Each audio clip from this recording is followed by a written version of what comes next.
working now. Says live. Hopefully we are good to go. Let's get some headphones in.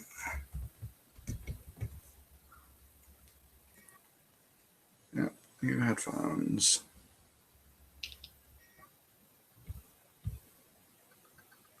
And good. There are people here, but no one's joined yet. God,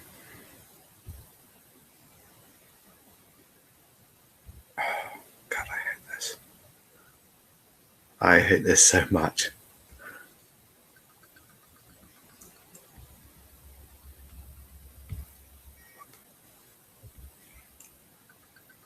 Right.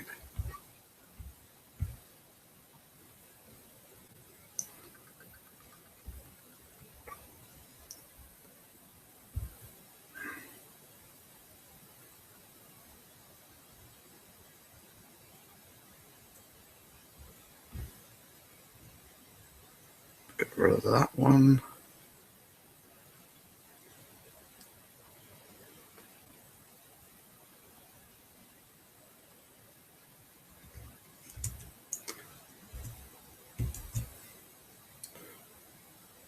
God, I hate Chrome.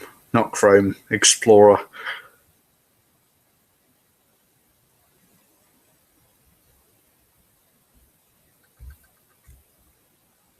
Thing is, I can't copy the bloody links. Why don't it let me copy the links?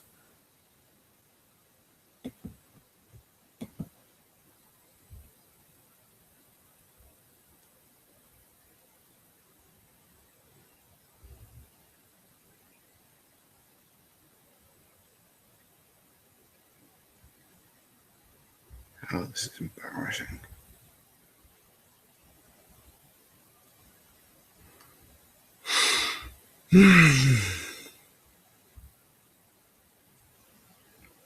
So, according to this, there are 17 people watching. I'm not sure if any of those are actually patrons. They should be, though.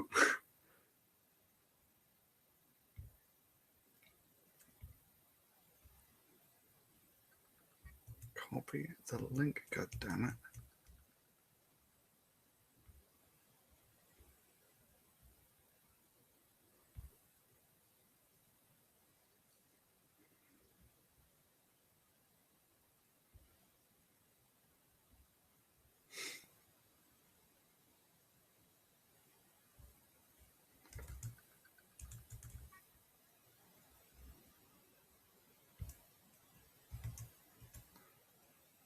No one has joined, which means that I've screwed something up somewhere. Oh, great. Resume hangout on air.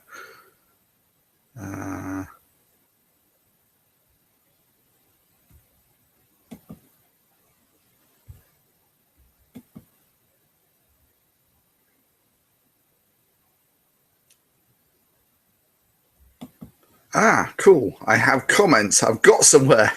I'm so sorry about all this. Right, what do we got? Patreon link work. People should be able to join. Why can't people join?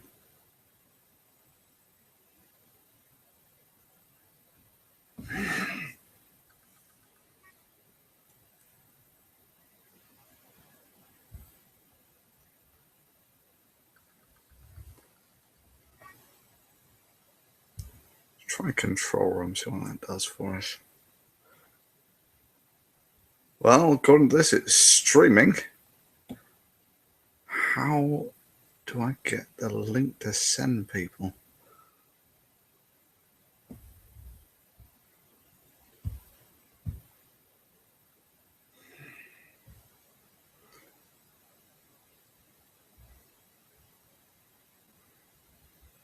Yeah, a link to. Okay, thanks, monotonical. But the thing is, I can't work it out, right? So I'm using Explorer for this because I basically have to on this new computer. But when I go to share link, it won't actually copy the link. It's just driving me crazy. Analytics, that's not going to help anyone.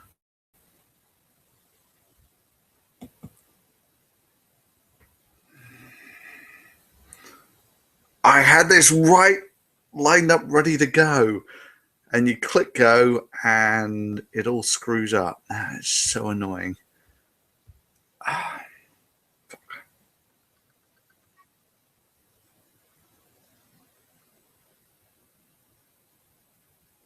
Yeah, I've got the comments about it not working properly in Explorer. The thing is, I tried to launch it in Firefox, and it just said it was outdated and wouldn't work at all.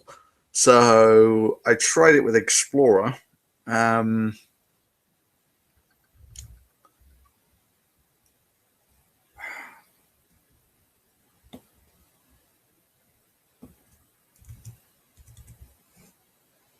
at least people can watch me, that's one thing.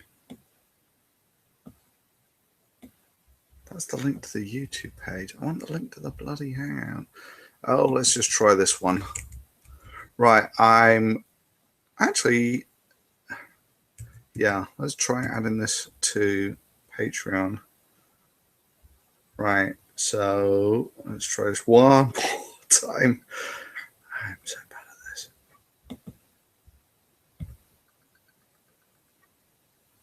All right.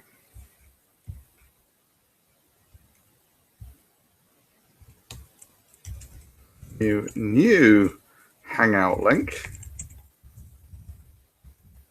And I don't trust that, i.e.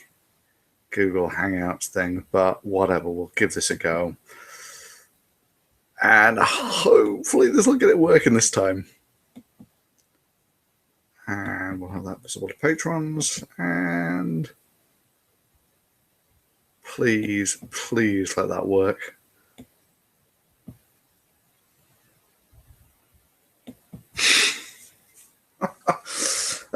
Right, so I'll give people a few seconds to try and get to that link.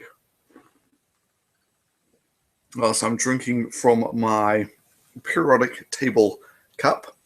And in the meantime, on my non-periodic table cup, that's actually zirconium there. So that's one of the ones I want to try and melt sometime. And next to it, I have here diamonds. Hey, I hear someone. It worked. Hey. Can you see me? I can see you. Yes. Can you see my diamonds? What? Those are diamonds. These are diamonds? Cool. Unfortunately, they all look like black rocks. They're particularly unimpressive to look at, but I wouldn't have believed they were actually diamonds until I actually managed to burn one of them. So when they burn, you're pretty convinced that they're diamond, because rocks don't burn so well. Yes. Well, my name is Yuval. There's a scientific discovery that I've wanted to make ever since I was 6, and I believe I finally made it last year in my own time. What happened? There's a scientific discovery I wanted to make ever since I was 6, and I think I finally made it last year. Oh, what was that? Well, I was on the autism spectrum, but I think I developed a method to significantly reduce the symptoms. I published it on the neuroscientist's blog. Okay. Well, I mean, I've not kept up too much with the autism thing, but it's, I mean, it's just, it's a thing of human empathy, yeah? It's usually about social skills deficits. Yeah. But it's, yeah, so there's this thing that we all have two parts of our brain, the very analytical part of the brain, which if you ask the simple question, would you rather save millions or save billions? It's a very practical choice. You want to save billions. But if you ask the question, in personal terms, that are you willing to have all these women and children die to save billions, then people tend to have a much more emotional response to the question, and you tend to get different answers. Okay. So, you got it published in Neuroscience or something? See, I need to figure out how to do that because I don't have a degree in neuroscience. I thought about doing electrical engineering and then going into neuroscience, but it never really worked out. But do you see the link? Do I have a link? I've got a link from Bill Gates. Yeah, that's my YouTube name. I don't know why I picked that. It's a little weird. Oh. So for some reason it keeps flickering. Yeah, so what else we got here? We have, my 2 lumps of, there's magnesium, and there's a matching one of thorium and tungsten somewhere. So that guy there is, oh, there he is. Yeah, there we go. So that weighs about 200 grams, this guy here, and that weighs about a kilogram, that one there. So this one is magnesium, this one is tungsten. So if you could make a solid gold hammer of 1 kilo in size, that's how big it would be. And what do we got? Somewhere here we go. There we go. That's a 1 kilo. That's a regular 1 kilo hammer. And that's what 1 kilo of tungsten's like. So this is like really dense stuff. So this is one of the things I got lined up for an upcoming video. Is I got all these hammers. That is a 100 gram hammer, 0.1 of a kilo. That is a 0.3 of a kilo hammer. And so you get all these weird sort of, they bounce in different ways. And you got a kilo hammer. And then finally, you got this guy who is the 6 kilo hammer. Oh, so just so you know, this is the one that I used for the Thor's hammer on steroids experiment, where I got out onto a frozen lake and put about a gram of potassium on the end of this thing and sort of smashed it into the ice, and it made a very impressive explosion.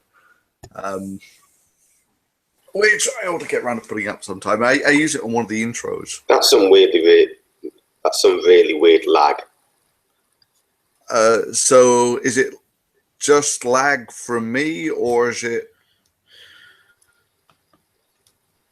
So this time I'm streaming it through Explorer because I tried to use Firefox and it just completely bombed on me, which was kind of annoying. So, and I never use Explorer for anything. I try and avoid Explorer like the plague if I can. It's definitely lag from you. Okay. That sucks. So is it like breaking up, or?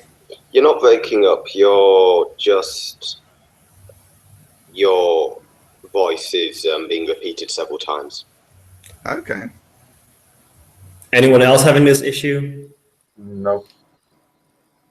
Surprisingly, I don't. So it might actually be, if you're getting a sort of feedback thing. It's an echo. Yeah, that might be actually on your end. You might have a like open mic that's feeding through. Maybe, I don't know. So, yeah, what I spent today doing. Did any of you see this thing from MIT? It's essentially another water seer type device that claims to be able to harvest water from the air for free. And it got published in Science. And you don't believe in it? Oddly enough, no. All they essentially did is they used a desiccant, something that sucks water out of the air like crazy. Now, these are, of course, not new. All of the little silica gel packets that you get in electronics, they absorb water out of the air like crazy. Even at low humidity, they suck water out of the air. And then all they did was they said that they were going to irradiate that with sunlight, and that was going to increase the vapor pressure of water, and then they were going to use a Peltier effect cooler to harvest the water. So it's got all of the problems of the Fontus thing, which is you can never make that effective. And on top of that, all it's essentially done was add this desiccant to harvest the water at low humidities. And they got it published in Science, one of the world's most prestigious journals. So did they run any simulations or anything like that to provide some data that would make it plausible? Well, I mean, this is the thing. What they did was they had they're called metal oxide frameworks or something, but basically they're silica gel. That's how they absorb the water from the air. And yeah, so it's silica gel. It sucks water out of the air, and then they put it in hard sunlight, and that increases. I'm going to have to mute someone here because they're. Doug, can you mute your mic because it's making quite a lot of noise? Yeah, okay, I'll mute my mic. Yeah, and they had various simulations on this, but if you actually took a look at the experiment that they did, they managed to condense half a dozen drops of water from this in about 2 hours. And you do the back of the envelope calculations, the Peltier effect cooler is running at about 50 watts. It's a complete non-starter. And then, even more bizarrely, they claimed in the paper that they'd used the Peltier effect cooler to condense the water, but in reality, they would just use a large heat sink. But the thing is, you've got sunlight coming in to the zeolite at about 1 kilowatt per square meter. That's basically sunlight. And then they're going to have a spacer to some sort of heat sink.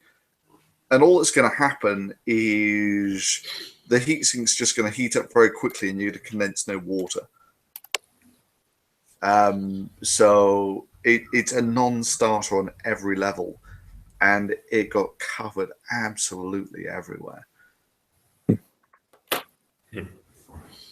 Why would MIT and Berkeley do research like this if it doesn't make sense?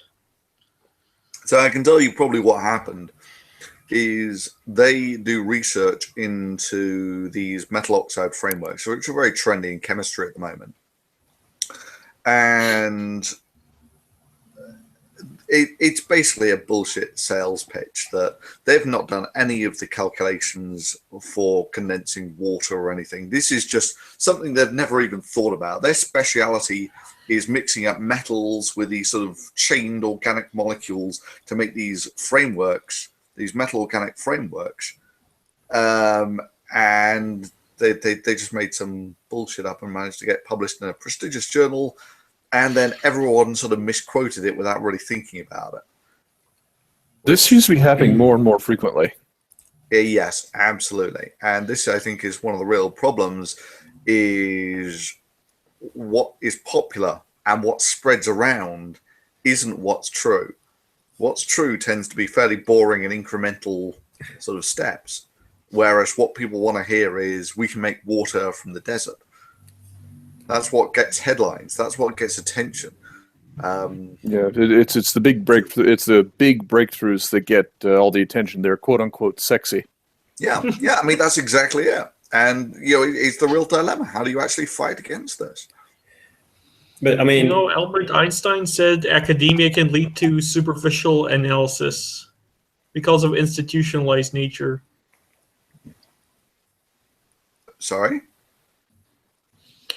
Einstein said that institutionalized academia can lead to superficial analysis because of focus on prestige and attention and not on the actual discoveries.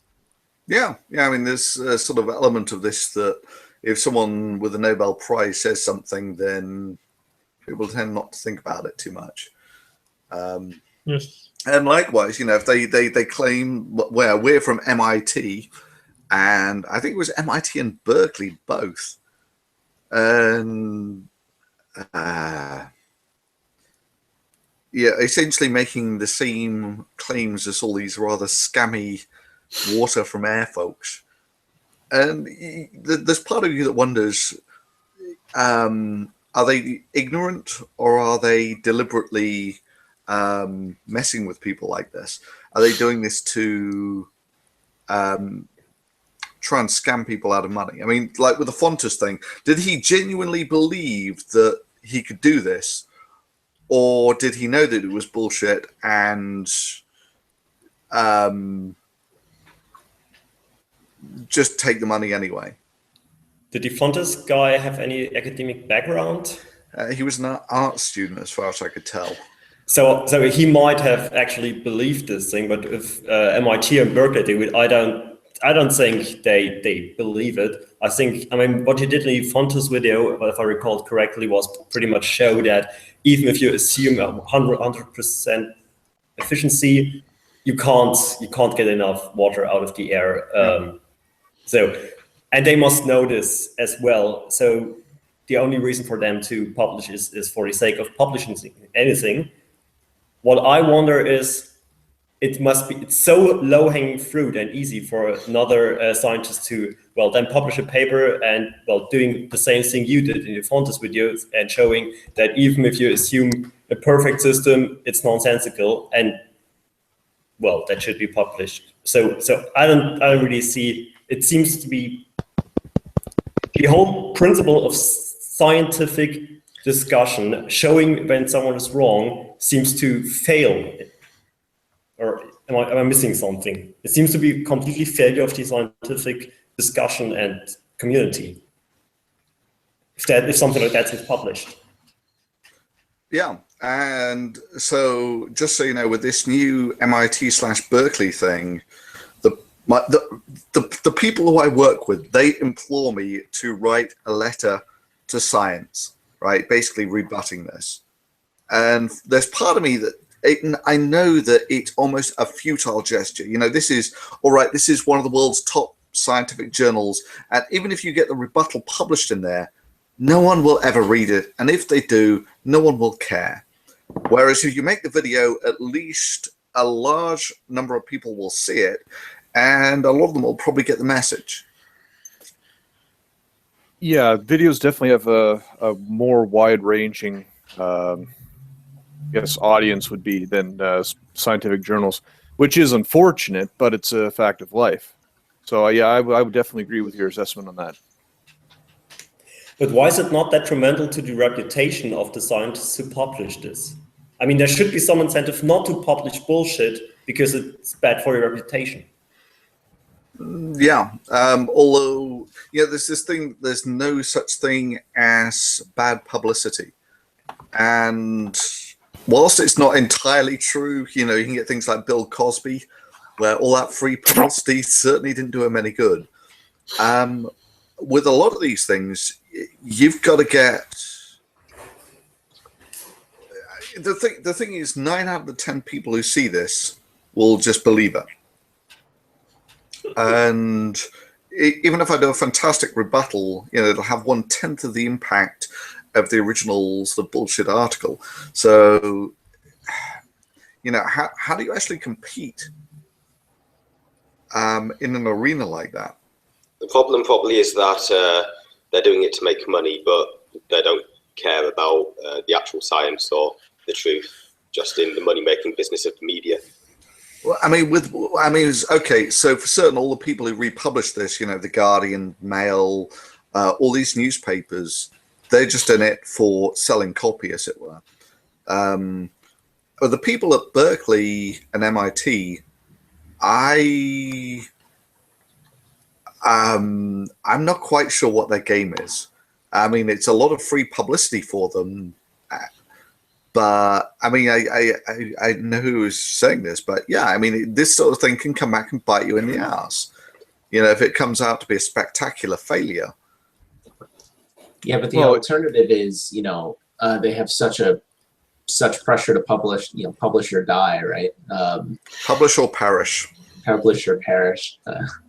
That they must just have people that are not too worried about it coming to bite them back, you know, coming back to bite them in the ass, and are more worried about losing a research position. Yeah. Yeah, I mean, so there's certainly a lot of incentive along those lines. But I mean, it's one of those things. You go to almost any scientist and offer them a paper in Science or Nature, they'll take it, irrespective if it's almost entirely bullshit, because all people will see when they look at their resume is they had a paper in Science. Yeah, one of the world's most prestigious journals. These people that make the discoveries were people like us and also human, so they are prone to do dumb stuff. Yeah. The only problem is that one of the funny quirks about the general public, I think maybe possibly humanity in general, is that you can have, like MIT and Berkeley can have like 1 million excellent things, just perfectly good, but people won't remember those. They'll always remember the negatives, even if it's only one thing. And if this comes back and bites them in the ass, it could do it in a very big way. Yeah, I mean, I'm certainly. It sounds horrible, but I'm trying. I certainly want to make them hurt for this, because even if you just take a look on the Wikipedia page for getting water out of the air, there are two ways that you can basically do it. The first is a dehumidifier. The second is use a desiccant. And if you use a desiccant, you basically pump air through some silica gel, pulls all the water out of the air. Then at some later point, you cook the gel and you essentially boil the water off.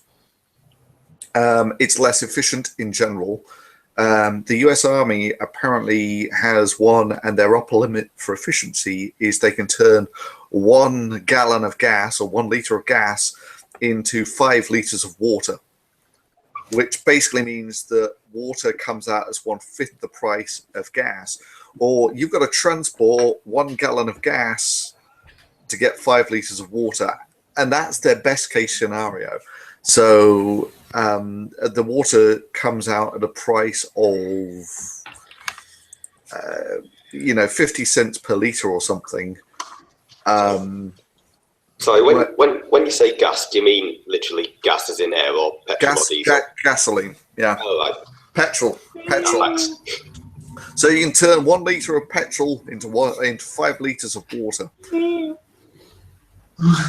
What? What? So what are you doing? What? Like kills a cat. How? I'll go get a real cat if you want me to. Please don't kill your real cat.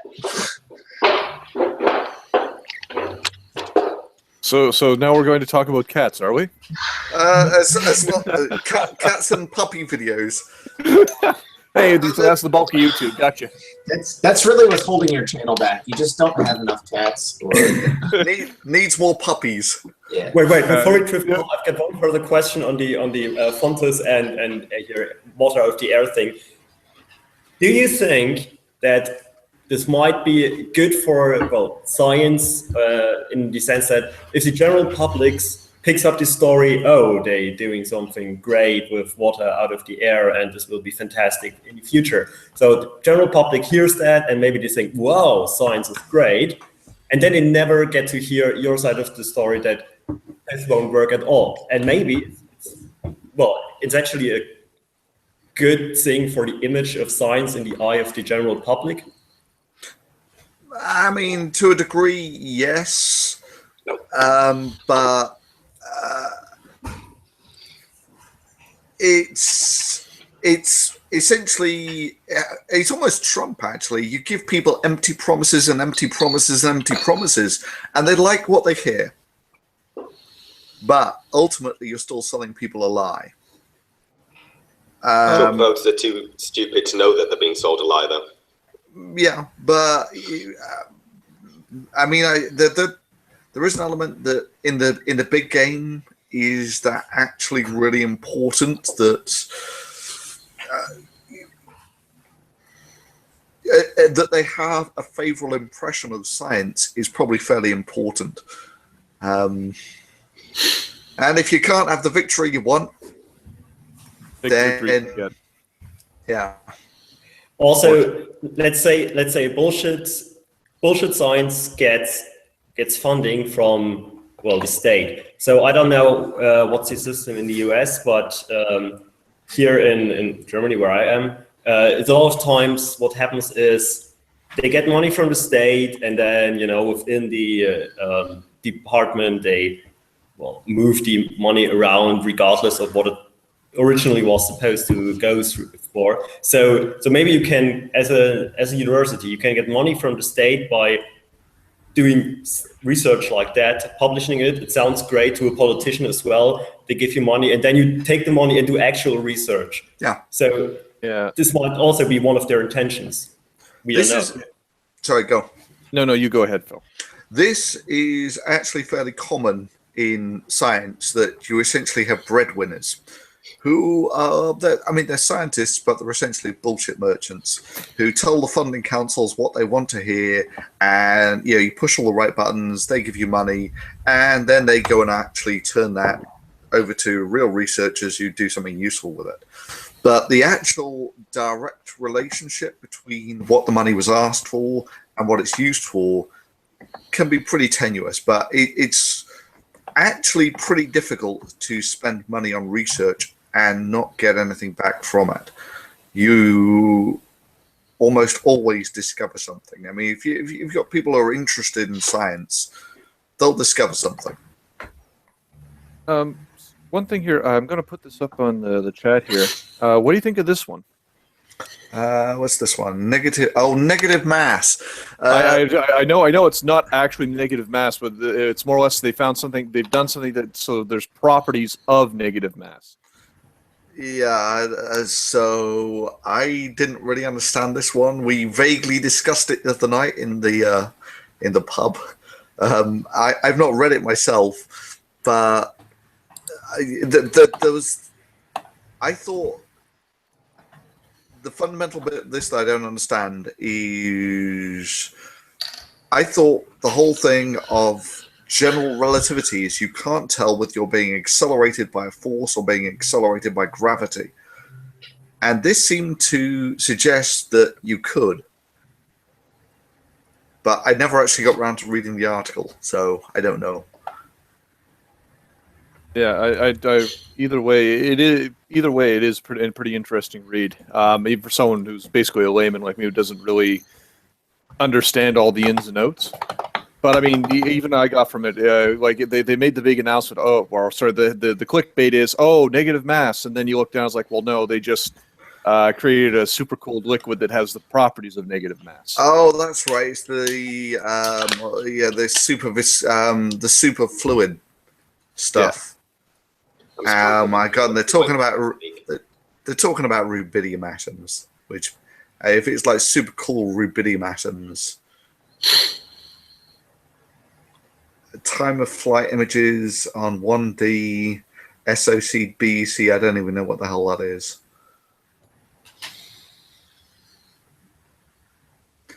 Yeah, I don't know. I'd have to go through that in more detail. No, it was one of those things that looked interesting. There was another one from a few weeks ago, something about, and again, I don't know. It was something about time crystals. Time crystals? Yeah, I know. That's why I wanted to run it. It's from Berkeley again. One sec here. Let's take a look at the time crystals. It's a load of bollocks. Yep, but I bet they put your forwards in time at a rate of 1 second per second. Oh my god, a new form of time crystals. And is it it's a one-dimensional array? The phase diagrams. Work is supported by the Air Force.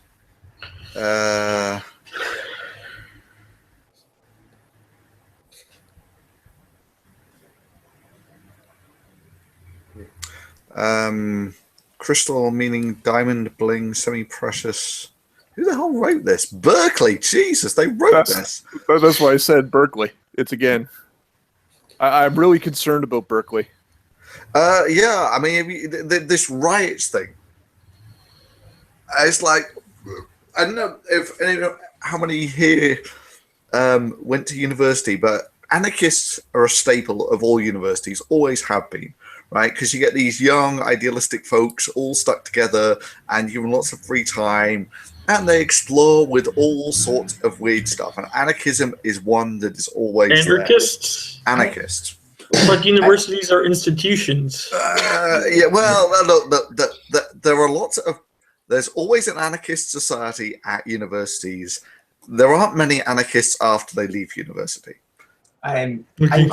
These are people on a learning curve. Okay. This must be a West Coast thing, because I mean, I'm up in Boston. I just finished my undergraduate degree, and I have never seen an anarchist. What did you say? Boston. Yeah, I'm up in Boston, and I haven't seen much of any. I mean, you get the crazies, but I haven't seen an anarchist society. Yeah, I'm from the Midwest. No anarchists at my university.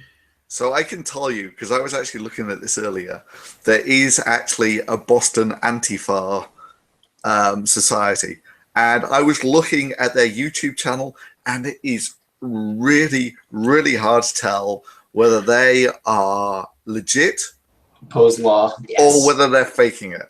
Right? It is really hard to tell. I mean, you look at it and you think, no, they've got to be faking it. And then you look how many videos they've put out, and if they're faking it, they're doing it hard.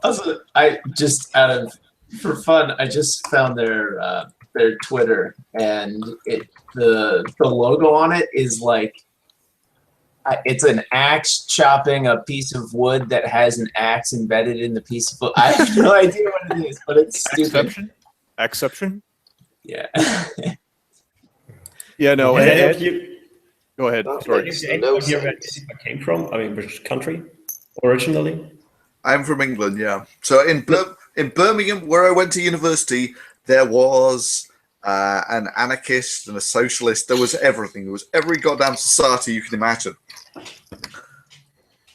Not many are like that when they left, though. After that, people tend to grow up and become responsible adults.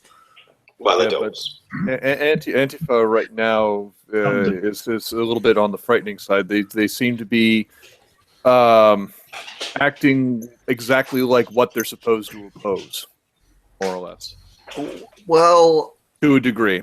Yeah, I mean, this is the bit that I really don't understand, right? So when I was at university, it didn't matter. I went to several universities in England, postdocs, this, that, and the other.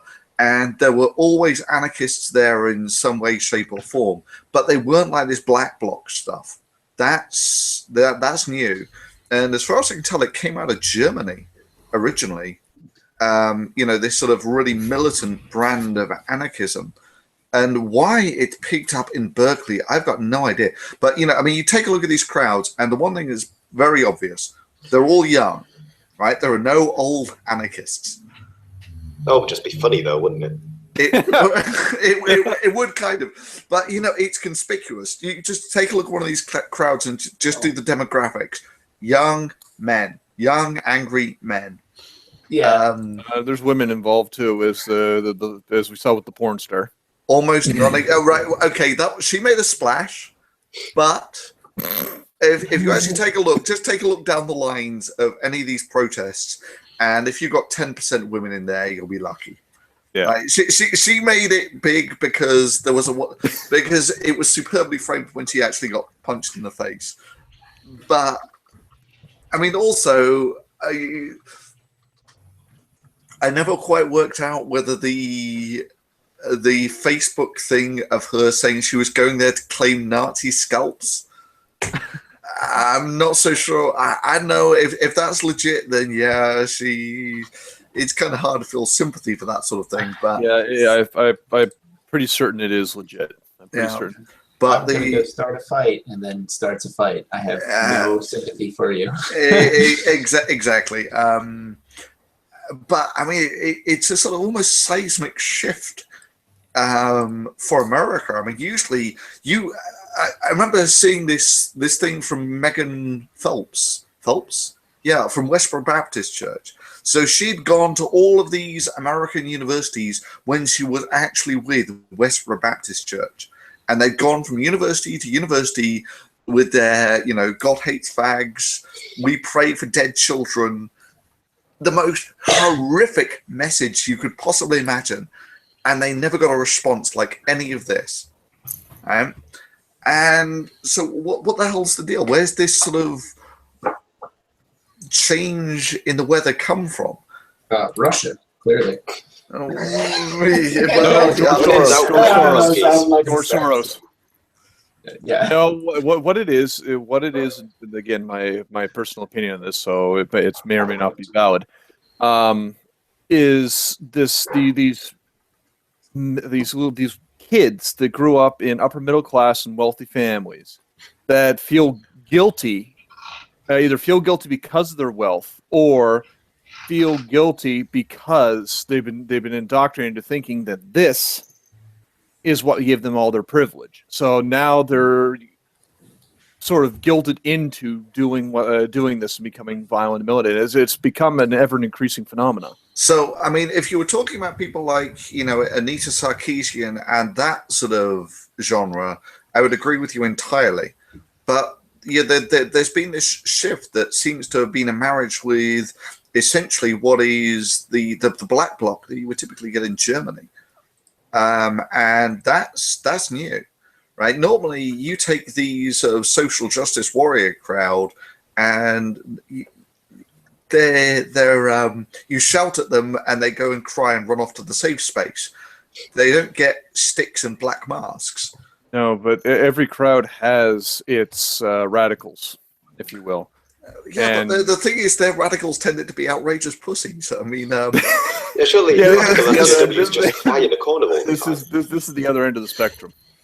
I mean, that's beyond Berkeley. Has there? Actually, there were some others on the West Coast. Where? The Trump inauguration saw activity by Antifa as well. Yes, that's true. And there was also some in Portland, Oregon. I think it was somewhere in Oregon. I think it was Portland. Yeah, the Portland where the police said no and busted them pretty good. yeah. But I mean that's the thing is you take a look at them, and they're all young men. But they're still gigantic pussies because the first thing they did once they got their asses handed to them, they were on Reddit. Oh, we got punched and we got hit. Yeah, they're still there. They're just if you go to a Reddit anarchist subreddit, you get banned over everything. So the one that I find disturbing with the Berkeley thing is just how little action the police were willing to take. Right. So whilst they were told by their chief of police to stand down. There's actually a video where a guy goes up.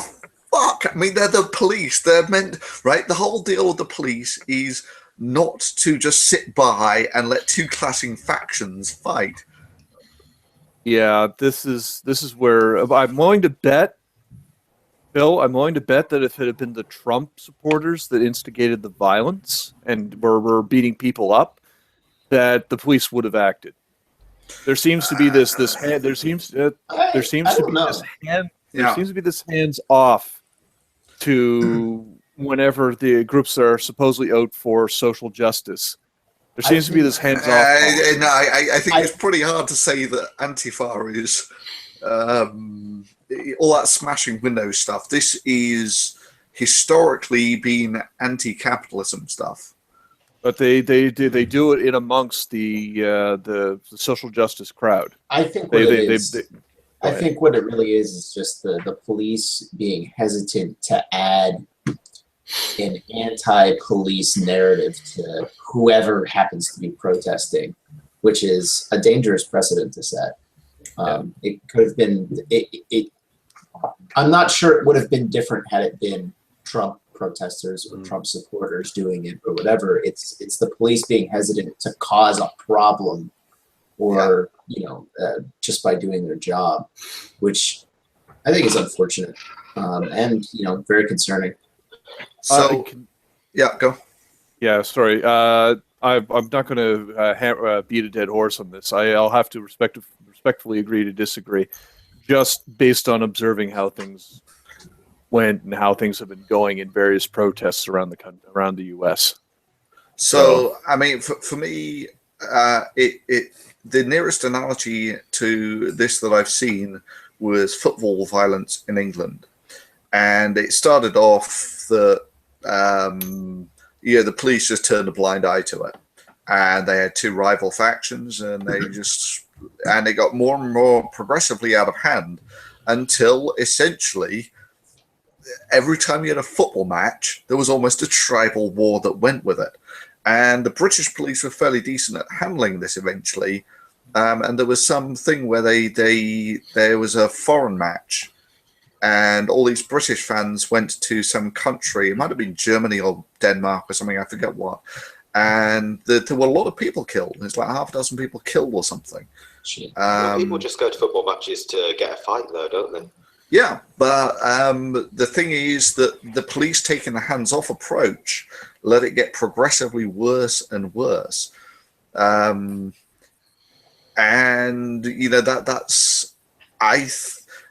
when you have two groups of people, you got the Antifa people turning up there who I've got no sympathy for, but you've also now got all these Trump supporters turning up in essentially the same gear. And you take a look at some of the assaults that they're doing at these things, both sides. I mean, there's this sort of, righteous stick man or whatever he's called. You take a look at some of the people who he's hitting, and you're getting on for fatal injuries here, right? That's the sort of violence that you're looking at. And then you take a look on the Antifa side, and there's some guy smashing someone with a bike lock, and this is getting on for attempted murder. What's the worst part of it is with the Antifa crowd is that they will actually single out people. It doesn't matter if they're participating in the violence or not. They will single them out if they're like someone who opposes their viewpoint and haul them into amongst them and just pound them as a group. I didn't see that so much with from the footage with the Trump group, but I'm sure it probably happens. I mean, it's very difficult to get a balanced. The one that I saw where the girl gets punched. There's also a guy who it's super ironic. He has the bright yellow jacket on saying Jesus will judge you. So kicking this poor guy on the ground, and it's like, I'm getting mixed messages here, right? Jesus will judge you, and kicking someone on the ground. His name is Jesus. Oh, even better. You couldn't script this. So Jesus will judge you. The difficulty is trying to get the happy medium between police brutality and police being overly gentle. But I think one of the problems is in the UK is that budget cuts hit the police far harder than most people think. I mean, okay. I mean, here's another analogy. He says holding a hammer. In Britain, yeah. No, so I have small, medium, large. I have the full. Go on. Where's the big boy? Here we go. Right. Oh. So this is a 6-kilo hammer. If you raise this about 1 meter above your head and just let it fall to the ground, that conveys about as much energy as a rifle bullet. Not ruin your evening and quite a lot of your weekend. I had an interesting weekend. Oh, come on. So anyway, what I was about to say was with the police and Islam in England, and they had this thing that they took a very hands-off approach to the Muslim protests, and eventually there came this sort of protest, this iconic protest, where these great big band of Muslims going around with their signs, behead those who insult Islam. My favourite one is BBC equals British Blasphemic Corporation. Yeah, and it's like, no, you can't go around sort of inciting people to kill other people. That's direct threats.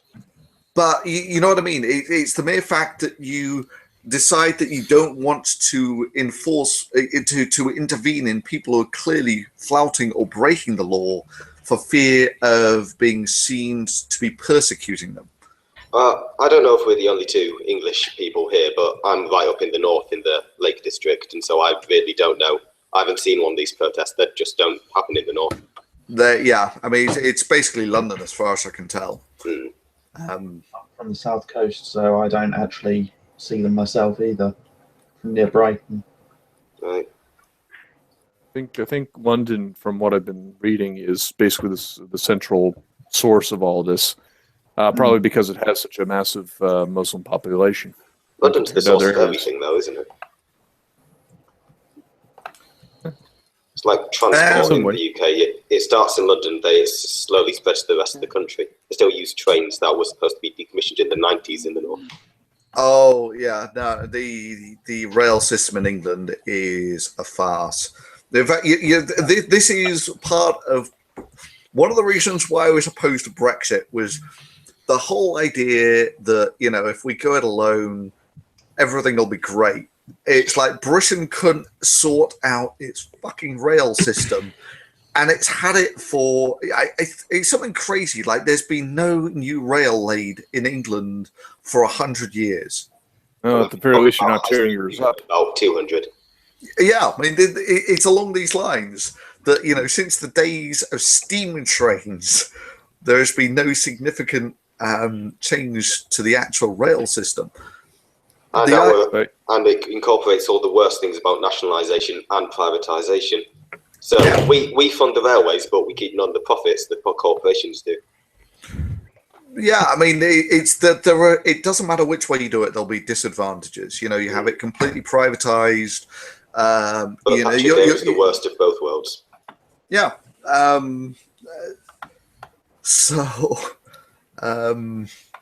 Apparently trains in America are even worse, though. Well, they're almost non-existent. They were never built in the first place in many places. Yeah. The only area of track that makes any sense to have in America for passenger line is really the Northeast corridor from Maine down to DC. It's the only one that actually makes money, and it's still terrible. Yeah, there's Amtrak, yeah. Yeah.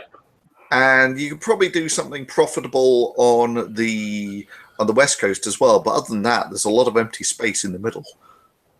I found it quite ironic. I was on a 4:13 commuter train in the northwest, and it was completely empty. And I just felt like taking a picture and sending it to people commuters in London. Yeah. They have a train between Seattle and Portland that is relatively cheap and quite nice. We took it for like $25, and it was still that was pretty packed. I would be surprised if they didn't make money on that one. But the biggest problem with rail in America is that it wasn't really developed collectively. It was developed kind of piecemeal by a bunch of different rail companies that used it to transport cargo. So, you had... You got to get the beaver felt. You got to get the beaver pelts out. You got to get the mining materials out. Yep. And they never really... basically the cargo trains only ever had priority on whoever owned the line, and so passenger trains were just seen as not really a thing back then, and you just collectively had this giant mess of track that went to nowhere anybody wanted to actually go. Britain had over 120 rail companies before 1923.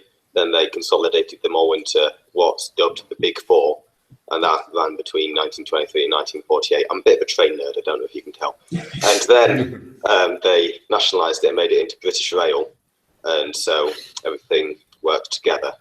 Then they announced modernisation in 1960 to phase out steam. which I was personally, well, I wasn't alive, but I'm against that. I quite like steam. And so we managed to sort of bodge a national rail system, so you can go pretty much anywhere from anywhere else if you're willing to change a few times. So, I mean, that's one nice thing about the UK rail system is you can get almost anywhere. It's not cheap. It's actually pretty expensive. What do you think about the French rail system? I'm currently visiting France and I really like it. So France actually, I think France and Germany, they both had specially made high-speed rail networks. England never had one. Britain never had one done. But I think, isn't the only high-speed the one from the Channel Tunnel? Not the only high-speed? Pretty sure that's the only one that gets to 200 miles an hour. And it barely does that, I think. Yeah. I rode the TGVs a few times and I really like them. I wish I could bring one of them to the US. Yeah, TGVs, but then again, they're pretty expensive as well. I mean, don't worry, Hyperloop will save us. Yeah, so I was just about to say the same thing. So Hyperloop is another one of these ones where everyone loves talking about it. Right? Everyone loves talking about it. The fact that no one's come, yeah, there is a million reasons why it'll probably never work. I mean, yeah, it's the biggest brand of snake oil right now. But it's everywhere. I mean, they're going to build a Hyperloop in England. They're going to build one in France, in Germany, in Dubai. Everyone's talking about wanting to build one. And you take a look at the biggest vacuum tube they've got, and it's half size, and it's less than a mile long. So funny story, 2 days ago, my girlfriend, who's a civil engineer, and she works for the Deutsche Bahn, which is the partially state-owned railway company in Germany.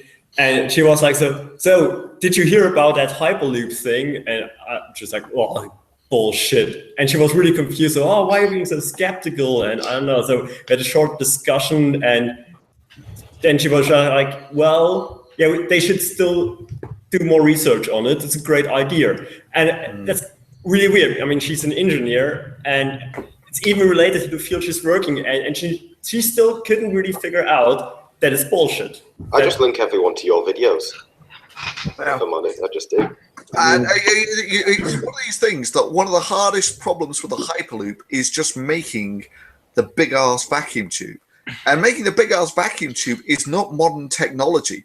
This is something that you could have done in the Victorian era, and it wasn't cost-effective then, and it's not cost-effective now. The funniest thing is the fact that they have to put struts in the middle of the tube so they don't collapse in on themselves. And you're supposed to try and get something going through those struts at 700 miles an hour, or 1,000 or 500 or whatever they can. Yeah, and you worry, what the hell are the vibrations going to do to it? And also, I mean, this new Hyperloop track that they're putting in the Nevada desert, they've got like ports for vacuum pumps every 20 feet or something. Right? I mean, 10 meters. It's going to be an absolute power whore to try and pump this thing down. Don't worry, they'll be solar powered. Wind power. Solar roadways. Solar roadways, yes. They'll have the highway running alongside of it, and that's what will power it. No, you can't use solar roadways. They'll park the cars on the solar panels. Oh, man. Car parks covered in solar panels where the sun can't touch the panels. And the worst, you know what the worst part of it is? Okay, obviously, we said this before, work with electricians, sitting in the lunchroom one day, oh, wow, did you hear about solar roadways? They're such a great idea. No, you should know they're not. It's part of your job to understand how these work. But, I mean, Nathan Fillion told me I should like it. Anyway, it only looked like about 20% of the solar roadway tiles had any solar panels on them. Most of it is just green bare circuit board. With the early ones, that was certainly true, and for the later ones, solar is borderline break-even technology, right? Which is actually pretty good. That means that in another 5 or 10 years, it'll be pretty good solar. But the idea that you lay them down and throw away half the energy and then put them under the road, which is like even worse. And cars. this is even before you get to the point where you're trying to use glass for a road surface, where the glass will just get ground away. I mean, these things have to last for decades. What really annoys me is that they're giving all this time and effort and money into rubbish like solar roadways and water to you, but not biofuels which could actually work. Where was that one in France where they made the bike lane, or the bike path? Netherlands, I think. Netherlands. Yeah, there was the Colas Wattway. They actually did a cycleway in Netherlands and a roadway in France. Yeah, and it's like, see, look, it works. There's proof. It's like, no, it's a bike path. It's different, and it's still not efficient. And on top of that, I forgot what the numbers were, but it costs something like $4 million and generates enough energy to run a household per. That's it. It produces a few kilowatt hours. Have you ever tried to use a footpath in the Netherlands? No one uses them. They're really slippery. It's just no one uses them. Yeah. On the matter of energy production, do you think we're going to see fusion reactors within our lifetime? Fusion. With the lasers, they might be able to do it. With the sort of tokamak design, there's a big torus donut thing. They're building the International Thermonuclear Experimental Reactor. That's going up in France somewhere. But the problem that they've got is they still don't really have the materials to make it out of, and it's doubtful whether the materials even exist they can make it out of. So you get this problem that you've got a very powerful magnetic field, and powerful magnetic fields are very good for keeping charged particles bottled up, and you need them bottled up to actually do the fusion. But when the fusion actually occurs, you get the high energy neutrons given off. And the neutrons, of course, are not contained by the magnetic field. So you essentially got these high energy neutrons going off everywhere, and they rot. When they impact with anything, they basically smash up the structure of whatever they hit. So what's the solution to this? Make it out of thorium. Yes. So that one they're probably going to have problems with. There's the laser fusion, which is that's got some potential. So you have these little pellets, and you basically zap them with a laser, and you get more energy out than you put in. But you still have this sort of problem that you get these really high energy neutrons out, and how are you going to stop those from actually rotting away the structure of the reactor? Did you follow the Wendelstein 7X build-up? No. Yeah, I actually posted a link that mentions that. Oh, okay. So well, maybe look into that, and on the next stream I'll ask you again if you think we'll see this. So hang on, I have the link. Just give me 1 second.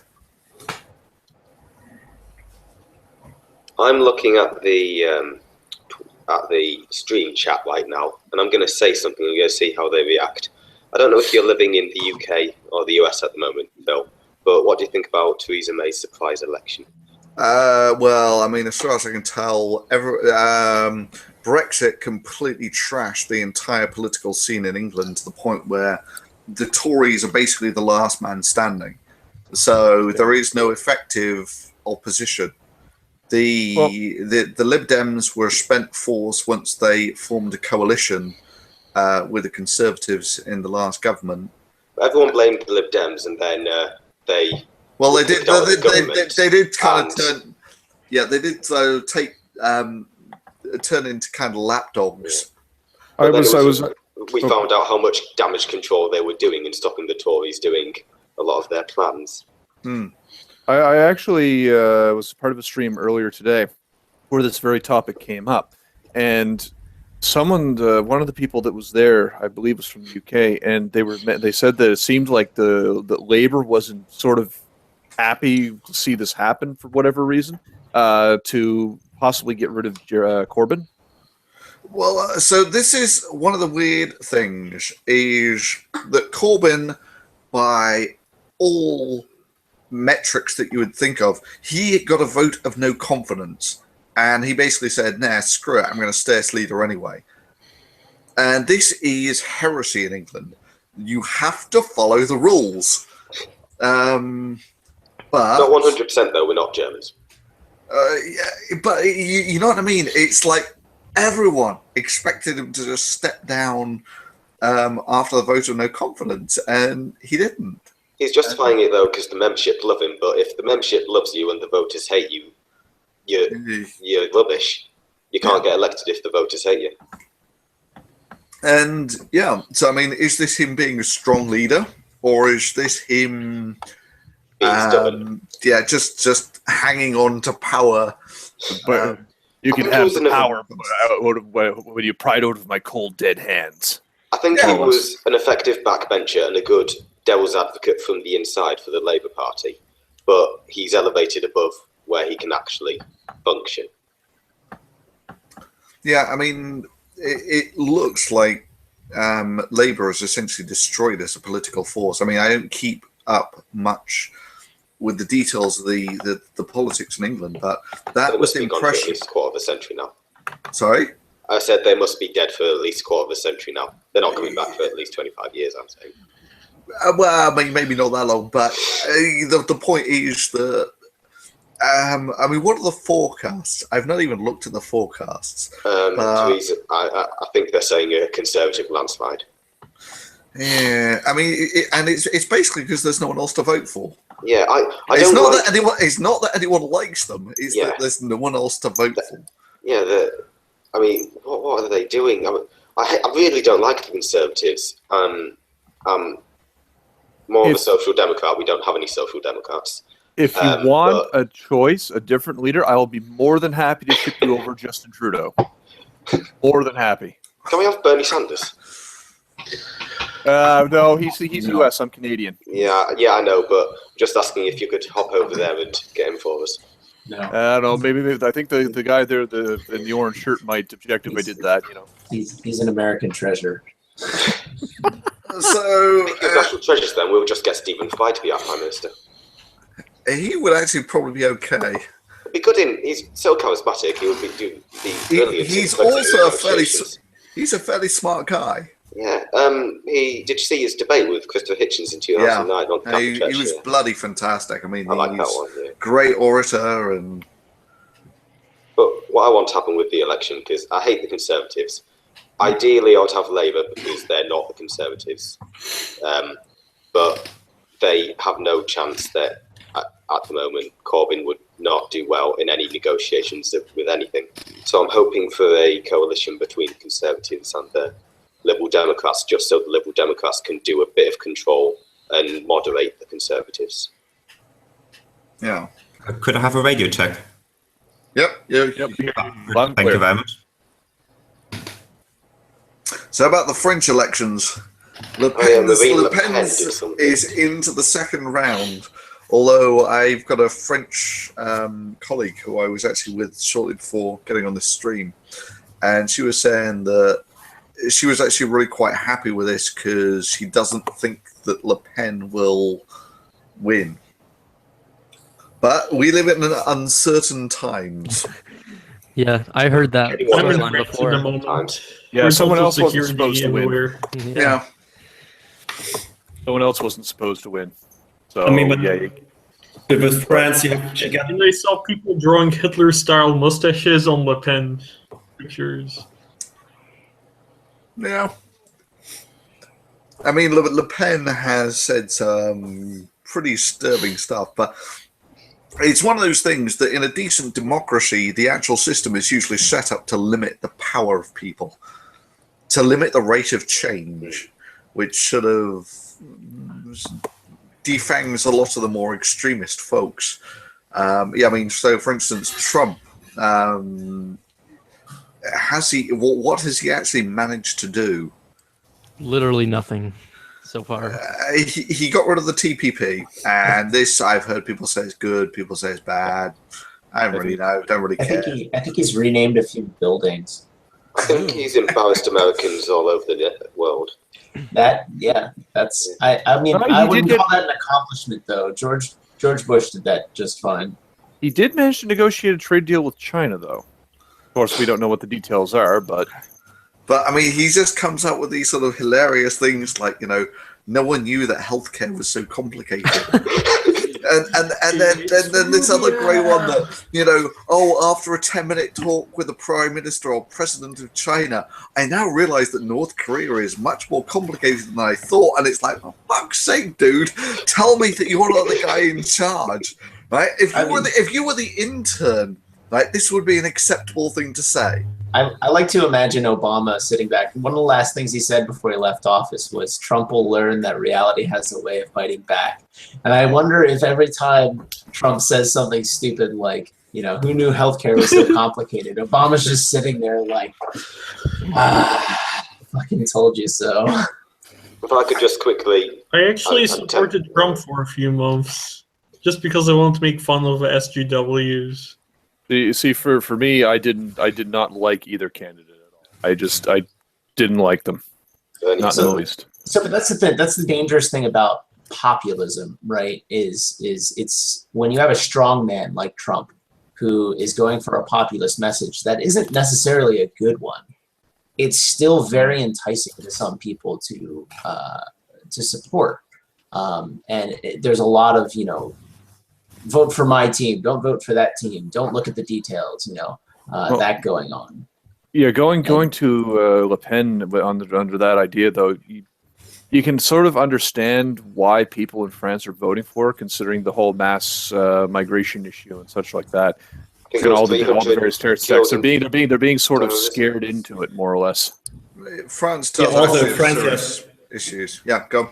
In France, I mean, you have ultra left and very left, and then just nothing Le Pen. So that's also the reason.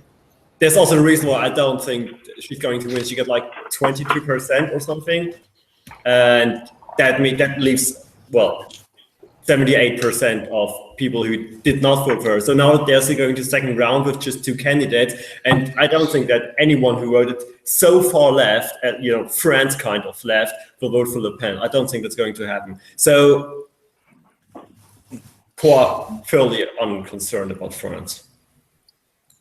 Yeah, I mean, this was the appraisal of this French girl I work with, and it does seem a much more certain gamble. It's not like the American elections or Brexit, where these were kind of toss-ups anyway. You know, it seems like a more 75-25 split. Exactly. And also, I don't think, just if you look at the kind of politics you have on average in France, it wouldn't really fit, any pattern. Also, I mean, maybe a little bit stupid, but given how much immigration France had and how much, non-natives they have, that also means there are a lot of people who have, connections to non-natives or whatever. That also kind of limits the support someone that right can get. Yeah, I mean, France is really a very left place.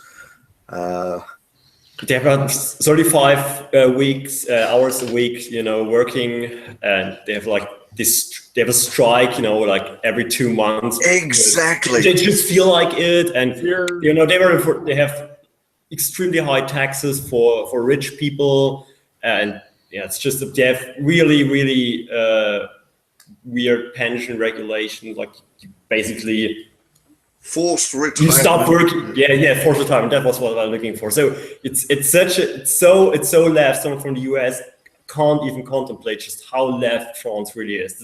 It's ridiculous. Forced retirement sounds a bit harsh. We're also very environmentalist. We're 80% nuclear. Actually, the nuclear thing is I think is pretty good, but so it gets 80% of its power from nuclear, and it's never really had a serious nuclear accident. So they don't have earthquakes. yeah, that's which helps. Yeah. Which helps, yeah. If you're going to build a nuclear plant, please don't build it anywhere where it could get hit by an earthquake or a tsunami, or both. Or both. There's actually one in the U.S. I just did a small study on this. There's actually one in the U.S. of Southern California that is both, like, the majority of it is under 15 meters above sea level, right on the coast, and in a high earthquake area. Yeah. I would love to see the percentage of oil power stations burning down compared to how many nuclear power stations, have issues. Like, how dangerous are they really? Because obviously there are fewer nuclear power stations. But with nuclear power, you would think that they're only particularly dangerous when there's a natural disaster, as we saw with Fukushima. yeah, exactly. Yeah, because compared to oil, which is, of course, putting out pollutants and having various fire issues. I mean, they're still not that bad when it comes to like the actual like fire and whatnot, but they definitely put out way more pollution. But how many coal power plants have burned down? How many, dams have broken? It's with the fossil fuels, it tends to be the storage places that fuel dumps. There's been some fairly decent explosions in England when they've had leaks from these things. In the 60s, there was a big pile of coal on top of a hill for a power plant in Wales, and that slipped down into a village and killed several people and smashed into a primary school as well. So that could be seen as a hazard of coal power. Well, maybe don't put coal on top of a hill above a village. Yeah. Just like don't put nuclear power plants in earthquake zones. Yeah. Or don't lift a 6-kilogram hammer and meet above your head and then tell everyone how dangerous that is. Yes.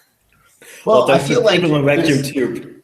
There is probably one thing that I think there's a lot of hindsight here. A lot of these things probably were built in the correct place back in the 60s and 70s, and then people moved into those areas.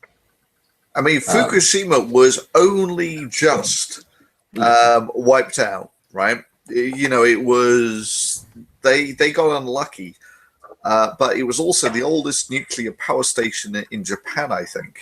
Yep. And then you take a look at the big picture, and if that's really something that bothers you, 10,000 people died because they lived in a tsunami zone. 10,000 people, right? So, I mean, do you want to actually not have people living in these areas because there's a risk of death? Or living is risky. Yeah.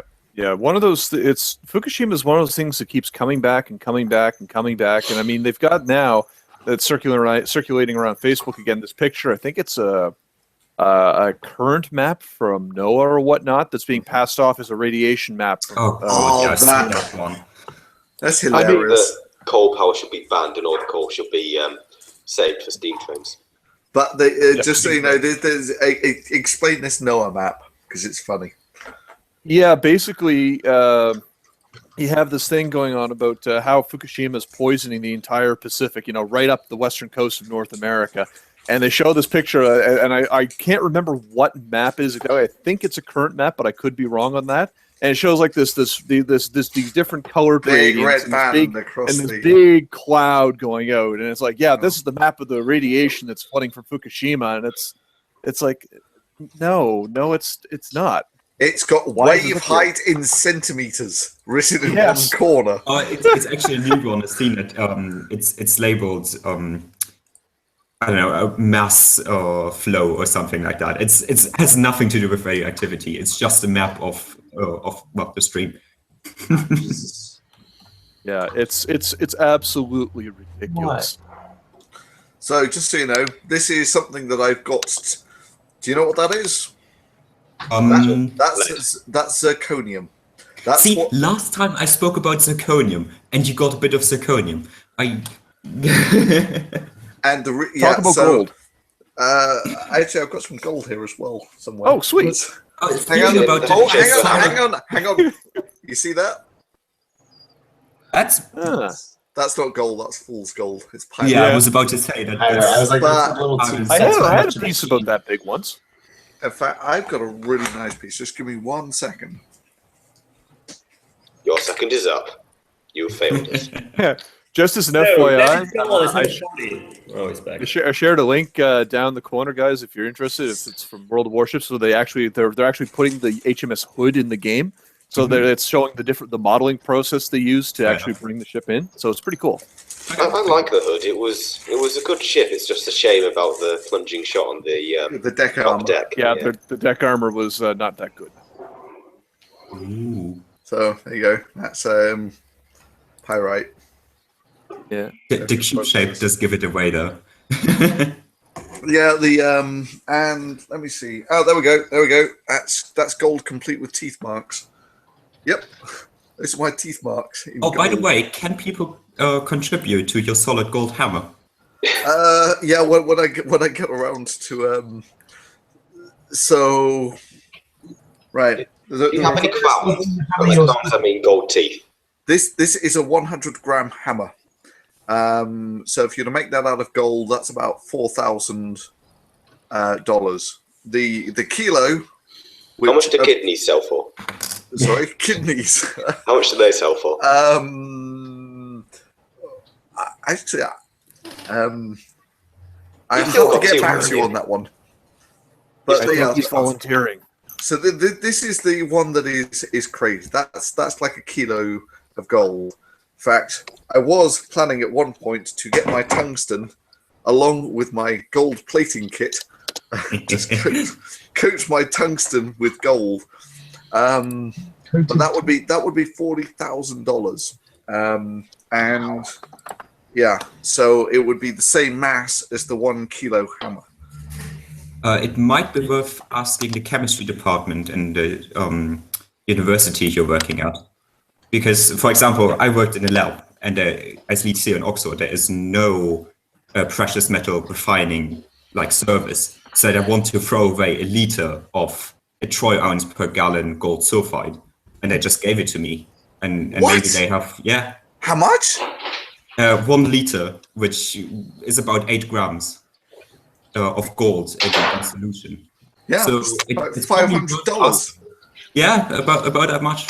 Because they had nothing they could do with it really. They would have thrown it away, and the chemical disposal company probably would have refined it. Yeah. So might be worth asking, because often labs have some kind of waste metal. This is true, actually. Yeah. I have to find out who's working with gold. And Phil's getting a very sly look on his face right now. So anyway, let me this is the zirconium, which is what they make the fuel rod containers out of. And I want to see if I can actually burn it, right? Because there's this thing that if the fuel rod assembly catches fire, it'll kill us all. And of course, even if you can get this stuff to burn, which I'm not so sure you'll be able to do, because it's a big block of metal, of course. It'll release about the same energy as burning a comparable mass of gas, which is not that much. I looked it up, and the price of a human kidney is about $262,000 USD. Wow!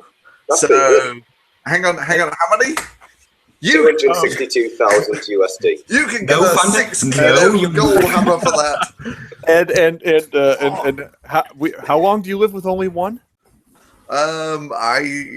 Definitely. Can you have beer? Probably not.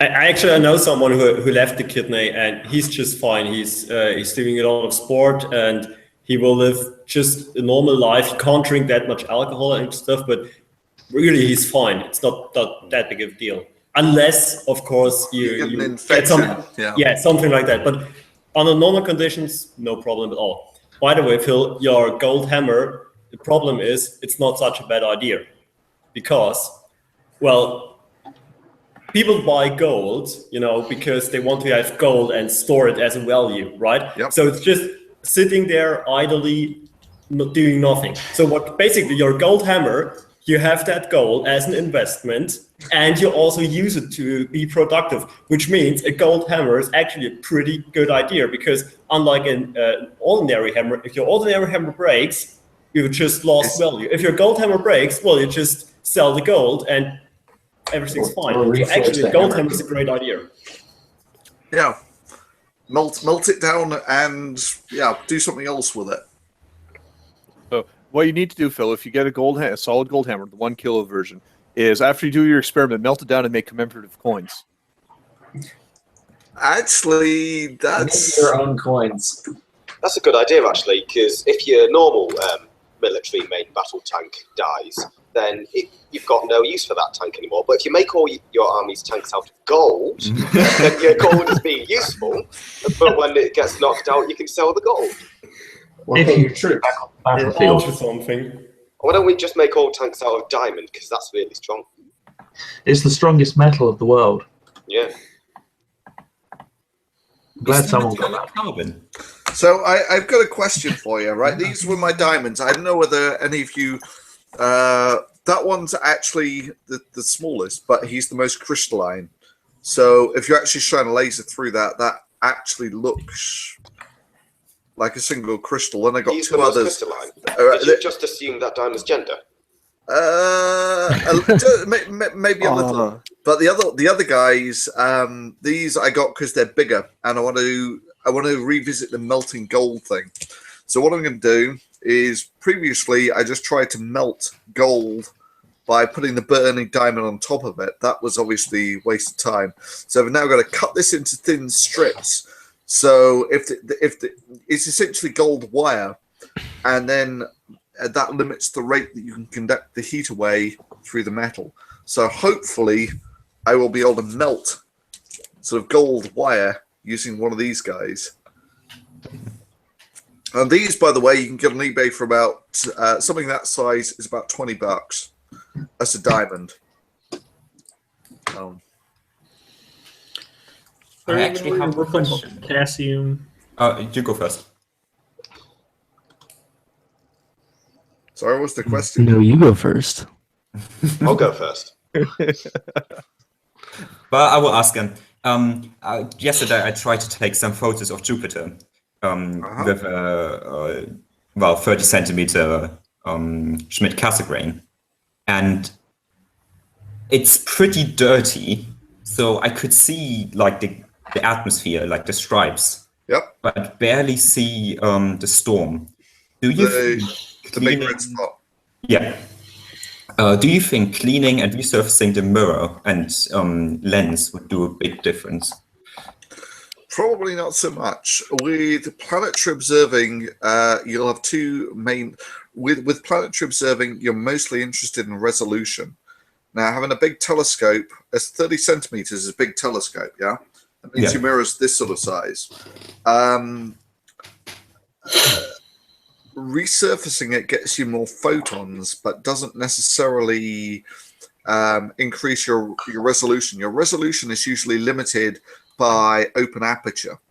So it's just Schmidt, so it's got a big secondary in the middle, which does somewhat limit the resolution, but that's not going to be helped by cleaning. Well, but all the dirt on there, shouldn't that introduce diffraction as well? Yes, but it tends not to. So it's almost always the way that you just lose light from it. You don't tend to lose much resolution from it unless it's really, really bad. It's a pretty old telescope. It hasn't been cleaned the last 20 years, so yeah. But you tend to run into a problem with the atmosphere with the big telescopes, because the bigger the aperture you get, the more stable. When you look at a planet, you look through a column of air. Yeah. If it's a small telescope, it's relatively easy to get a column of air that's stable. If you've got a big telescope, it's much harder. You need much more stable air to get the resolution benefit out of a big telescope. And this is almost the limit where, under the best conditions, that's the best resolution you'll ever get out of a telescope, because you never get air stable enough to really use a 30 centimeter telescope. I was just So it's most likely that you're limited by the atmosphere. Well, I can see distortion due to the atmosphere. It like kind of moves around, but it doesn't seem to be the actual problem that makes it a bit blurry. I was just surprised because you, with your, I guess, 12-inch or so, got a really good image of Jupiter. Right. So, I mean, the key thing that you need there is a stable atmosphere. Okay. And also, that's the most important thing, is basically the viewing conditions. Are you in a city? Oxford, yeah. Yeah, okay, so that's going to be your primary problem. Well, light pollution wasn't too bad, and Jupiter is pretty bright. So light pollution really doesn't bother you at all when you're looking at Jupiter. Exactly. Everything is the stability of the atmosphere. And thermals. It tends to be that the best viewing conditions in England are when there's a light fog, because when there's a light fog, the atmosphere is very stable, and that gets you the best planetary viewing conditions.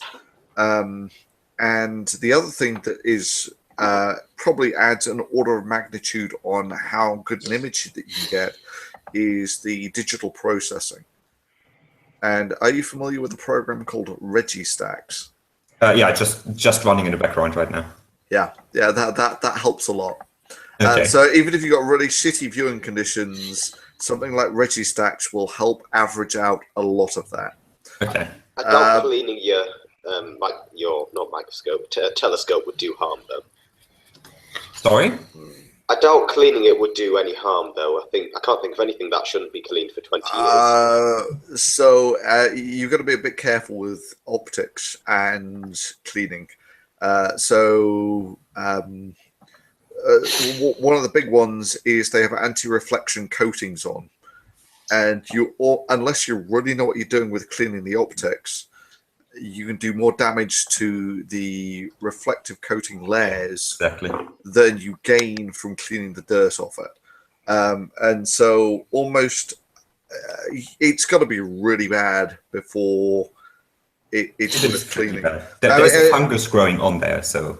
Oh yeah, okay. Now, if you got fungus, then yeah, it's probably time for some methanol. And yeah, you go for it. And a lot of it is you just have to be very gentle with your optics. Yeah, and the mirror is a silver mirror, which probably was a bad choice anyway. Yeah, so the silver they tarnish at a significant rate, but again, with the planets, you're not that bothered about the light that you get. So losing, even if you lose 10% of the light through, tarnish on the mirror. So what? Okay, thank you very much. Just want to ask. Out of curiosity, since there are people here that are more knowledgeable with telescopes than I, this is my little cheapy amateur microscope. There we go, telescope. Any idea like what planets would be fairly well visible to this, or is it just strictly to the moon? Venus is beautiful in the morning sky. You'll see that as a crescent very easily with that at the moment, but that's morning sky. Venus is unmissable. Yeah, it's pretty bright. Yeah, and Jupiter, you'll see all the moons for certain. Probably actually surface detail, you'll probably see at least 2 bands. Saturn, you'll see the rings with something that size. Mars at the moment is on the other side of the sun. That's no use to you. When Mars is at its closest, you'll see its red disk, not much more. All right, thank you. Uranus, forget about it. The moon always looks good though. Moon always looks fun. Yeah, I did actually last summer get a good look at when the moon was we were having a supermoon when it was really, really bright, and it was phenomenal. I really enjoyed looking at it. Yeah. And if it's cloudy, you can always use it to spy on your neighbors. Yeah. As long as they've not discovered the joy of curtains. Yeah, true. That oddly enough, it seems to be becoming less and less a problem if you're interested in doing that sort of thing. Because it seems like once you get past, at least where I live, once you get past the third story, nobody bothers with them anymore. Well, I mean, for me, I don't bother with them anyway because it's like I don't care if other people see what the hell I'm doing, but I'm not so sure anyone would want to watch. But also, I mean, Christ, You seem particularly knowledgeable, Steve. in these enlightened days where there is sort of infinite porn online, why would you bother to try and spy on your neighbors? Oh, there are still perverts. Might really fancy your neighbour. Or hang on, yeah, it's a Hitchcock's Rear Window type thing. You know, Or it could be. Go ahead. Has anyone of you been to the Netherlands? I have. Yeah. Once, yeah. They don't use curtains at all. Have you seen curtains there? I haven't. So they don't use. I've seen bicycles. It could just be a case of, you know, like on Friends, ugly naked guy. Hey, look, there's ugly naked guy. He's jumping on a trampoline. For God's sake, get some curtains. I think clothes is your priority before curtains. Yeah. Also, do you have a laser on at least one of your telescopes? Yes. But hang on. Oh, there's a blue one. Because I just had a few pointers with me yesterday, and it was incredibly useful. They are absolutely fantastic. Green ones, I think, are the best. The problem is that they're not actually green. What does that actually do for you on a telescope? You can see them. You can see them shooting into the sky. So you don't need a finder. You can actually see where the telescope is pointing just by where the laser is. Or if you want to point out celestial objects, so if they're locked onto the telescope as a finder, you can just point the telescope where you want in the sky.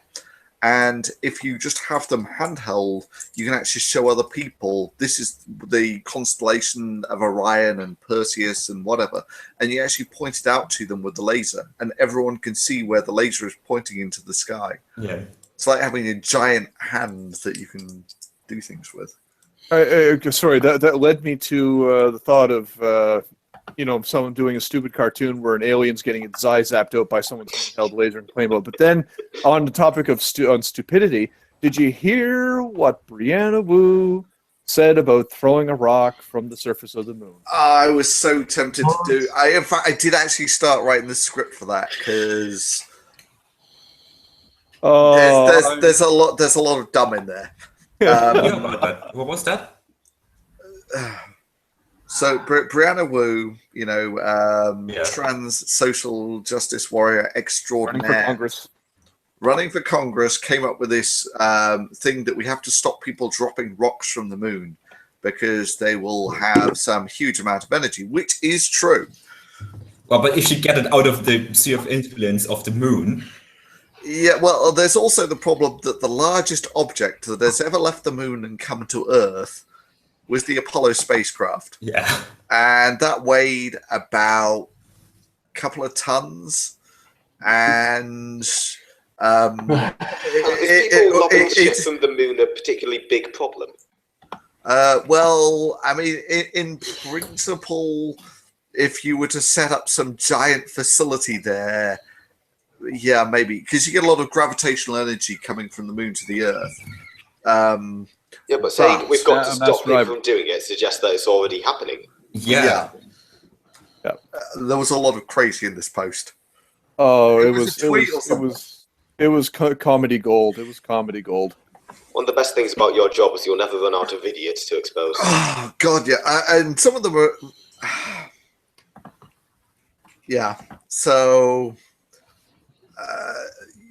Just the cost of trying to drop something. I actually went through some of the calculations, and the amount of energy that you would have to put in to get it to launch something just from the moon to get to the Earth is formidable. I mean, even if you get an order of magnitude extra out of it by dropping it to the Earth, and then there comes the problem of actually hitting the Earth. Yeah. Although, on the bright side, if they do hit the Earth, they're probably going to hit Russia. Yep, biggest landmass, and Are you I okay got there? into an argument with some Russian sympathisers in Berlin 2 weeks ago. They were having a big pro-Russia protest outside the Brandenburg Gate in front of the US Embassy. pro-Russian protests. Yeah. I suppose someone's got to do it. Yeah. I think I angered the one I was talking to immediately by asking him about Alexander Litvinenko. Yeah, the Polonium 210. Yeah. He got very angry. I stopped talking to him when he picked up a megaphone. One said to me that there's no problem with homosexuals if all the homosexuals are dead. Well, that applies to absolutely everything, but anyway. Yeah. The old way of reuniting the country. Kill everyone who disagrees with you. Yeah, there's The Arthurian solution. older than that, I think. Yeah, actually, no, it's a biblical thing, you know. God gives you the land, and all you got to do is kill all the people who live there. And yea, it shall be called Israel. Yeah, that was it, I think. God gives them the promised land of Israel. There's just a problem that there are other people living there. So they go and kill them all, and then they have the promised land.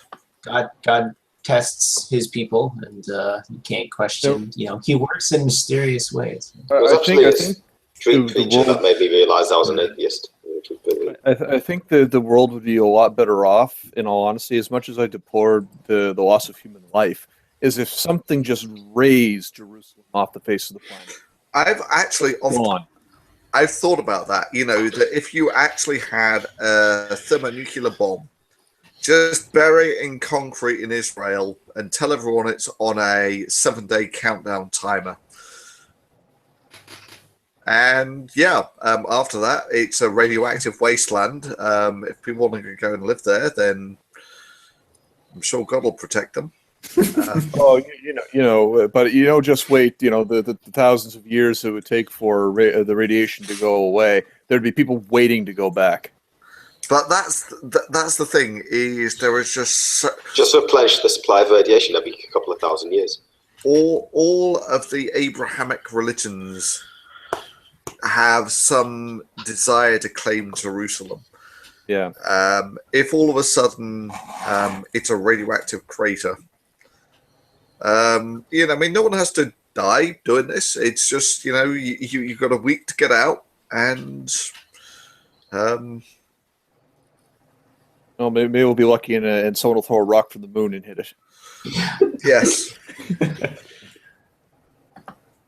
What does the CC in front of CC stand for? Creative Commons. So okay. I initially created this channel for putting stuff up that everyone could use, and then it sort of slowly morphed into a channel where I just uploaded stuff to send videos to people privately. And occasionally I upload stuff that's kind of fun on here, but yes, not so much anymore. It wasn't active for like 2 years. Yeah, it's a good spot to archive the hangouts and whatnot. Yeah, exactly. So do you upload your hangouts, or do you just delete them all? No, they're all up. They're just I send them to private. So. But yeah, so now having said this, all this about nuking Jerusalem, you might want to delete this one. Maybe. Well, it's yeah. Speaking of getting rid of this one, I'm going to have to go now. I look forward to seeing you again in a future hangout. Yep. I have to catch a train, actually, I probably ought to bail as well because it's getting fairly late here. So. Okay. Oh, where do you live now, by the way? Are you still in the UK, or did you move to America? No, I'm actually in Prague at the moment. In Prague, all right. Oh. Sort of former, communist place, but they have a far more interesting view of communism than the sort of in America, communism is just this sort of cartoony stereotype word for the boogeyman. Here, they actually lived with it, and so they have a very practical dislike of communism. Well, there was a little bit. Well, I don't know about great, but there was a video where these pro-communist rally people were, I wouldn't call them protesters because I don't think they were really protesting anything except capitalism, but they were confronted by this gentleman that lived under communist rule, and they just wouldn't listen to him. It was unreal. I worked with an old Romanian in Alberta in the oil sands. He said there's no way. I would never, ever wish communism on anybody. And it's just the quality of life is so shitty. That's basically it. I mean, there's nothing actually wrong with it. It's just you have a really shitty quality of life. And you get all these great stories about how there was only one toilet paper manufacturer for the entire Czechoslovakia at the time, and it burnt down or something. And so they had no toilet paper for a year. Because everything was so piss ineffective, and you couldn't get it from elsewhere. And I mean, it's everyone is just so fucking relieved that they don't have it anymore. Apart from about 10 to 15% of the population who have some sort of nostalgia for it. Yeah, that benefited from it. I'm going to go and stockpile toilet paper. Bye. Yeah, bye-bye. Just last note on that. There was one thing that I was talking to him. He said the quality of meats were higher under the communism. Like there was more quality control for that sort of thing. But maybe that was just in Romania. So the thing that the stories that you tend to get is there is almost universal scarcity of goods under communism. Yeah. So you would have shops that just basically have nothing in them. There's just nothing to buy. That's it. No, because they only have the one usually state-controlled manufacturing. Yeah, and if there's if it's all been sold, then there's nothing left. I mean. But I doubt your number that, there's only like 15% who have some nostalgia for it, because I live in eastern parts of Germany, and we had it's communism as well, and there are a lot of older folks who are like, oh, it wasn't that bad, oh, at least everybody had a job, and there's quite some people, older folks who like it or liked it. I don't think they liked it, but they say now that it wasn't so bad or that it was even better. So there's quite a lot of people. And then there's the younger people, who haven't lived with it actually, but they will say something like, oh, it wasn't real communism.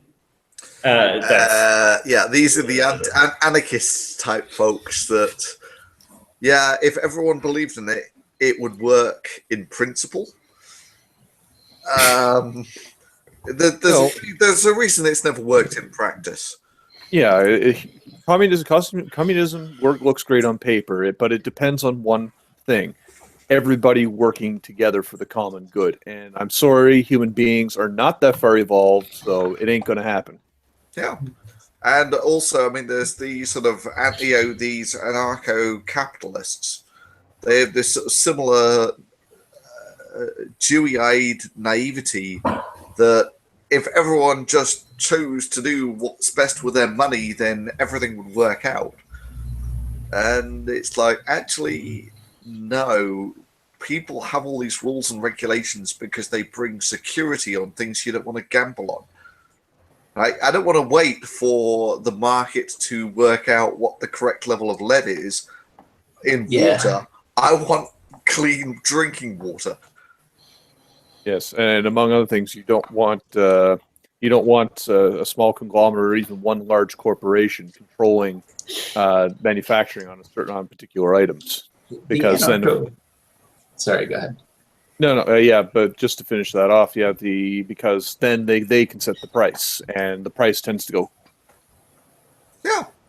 Yeah, the anarcho-communist, that kind of movement. I ran into a kid in one of my classes that was really gung ho about that. He said, as long as we stay, to small pockets of communities that agree with each other and trade with each other and make them all self-sustainable, then it can all work.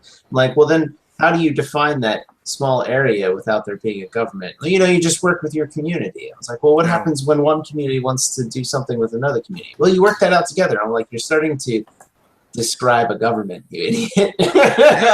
And it's the same deal with they have this the Molyneux lot. They have this do no harm principle, and it's like, but we all just follow the do no harm principle and everything's fine. And it's like, I don't know how much of human history you've ever looked at, but in times of scarcity, that do no harm crap doesn't last for long. Well, not even. I mean, somebody comes along and realizes, if I just do this differently than everyone else, I get all the power. Hey, look at that.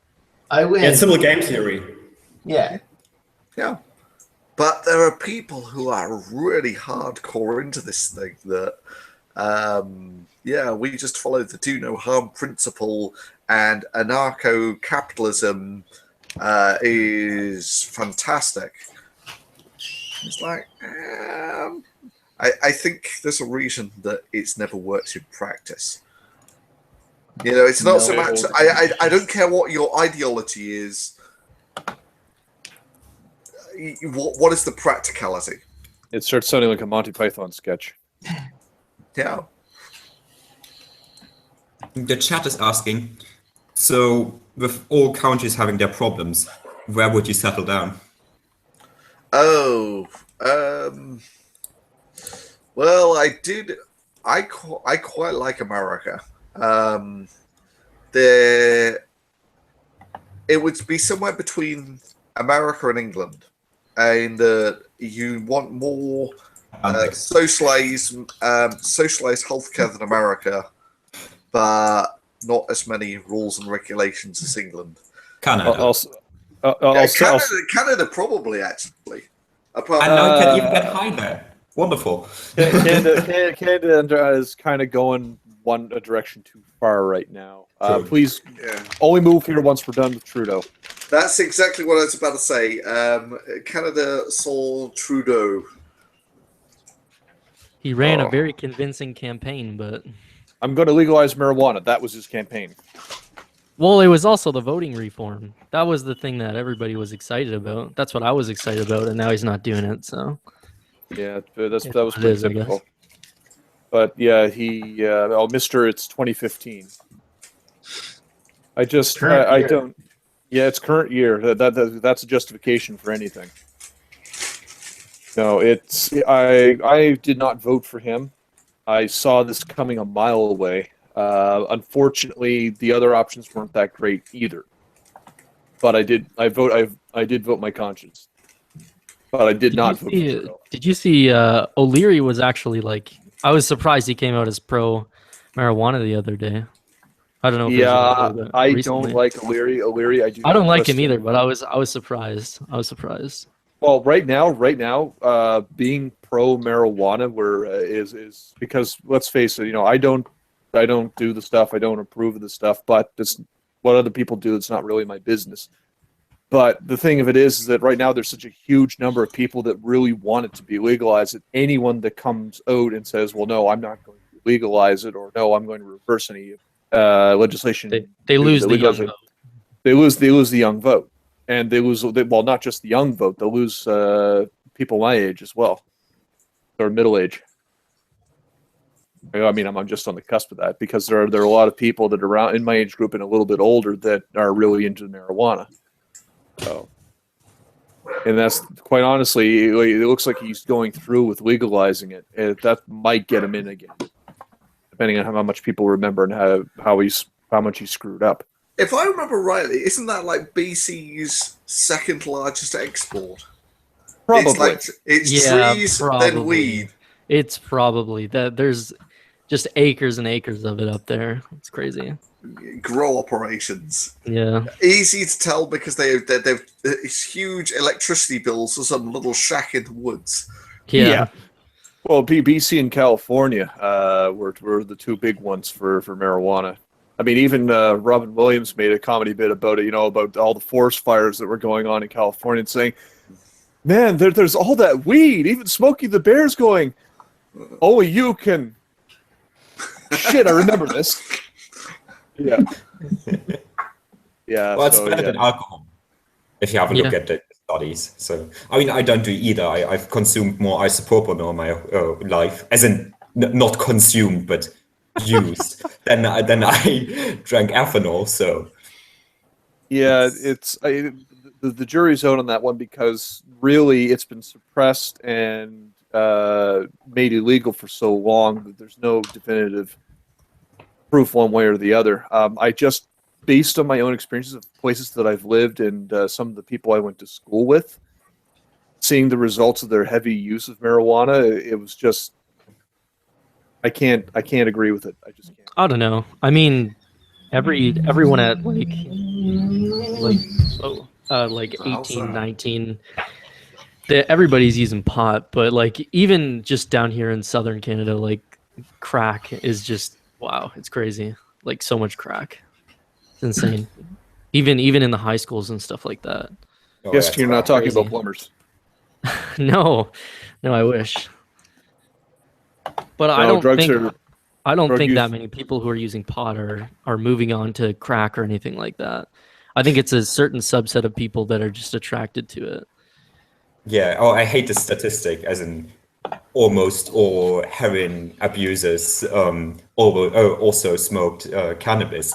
Yeah, but how many of them drank water, ate a Mars bar?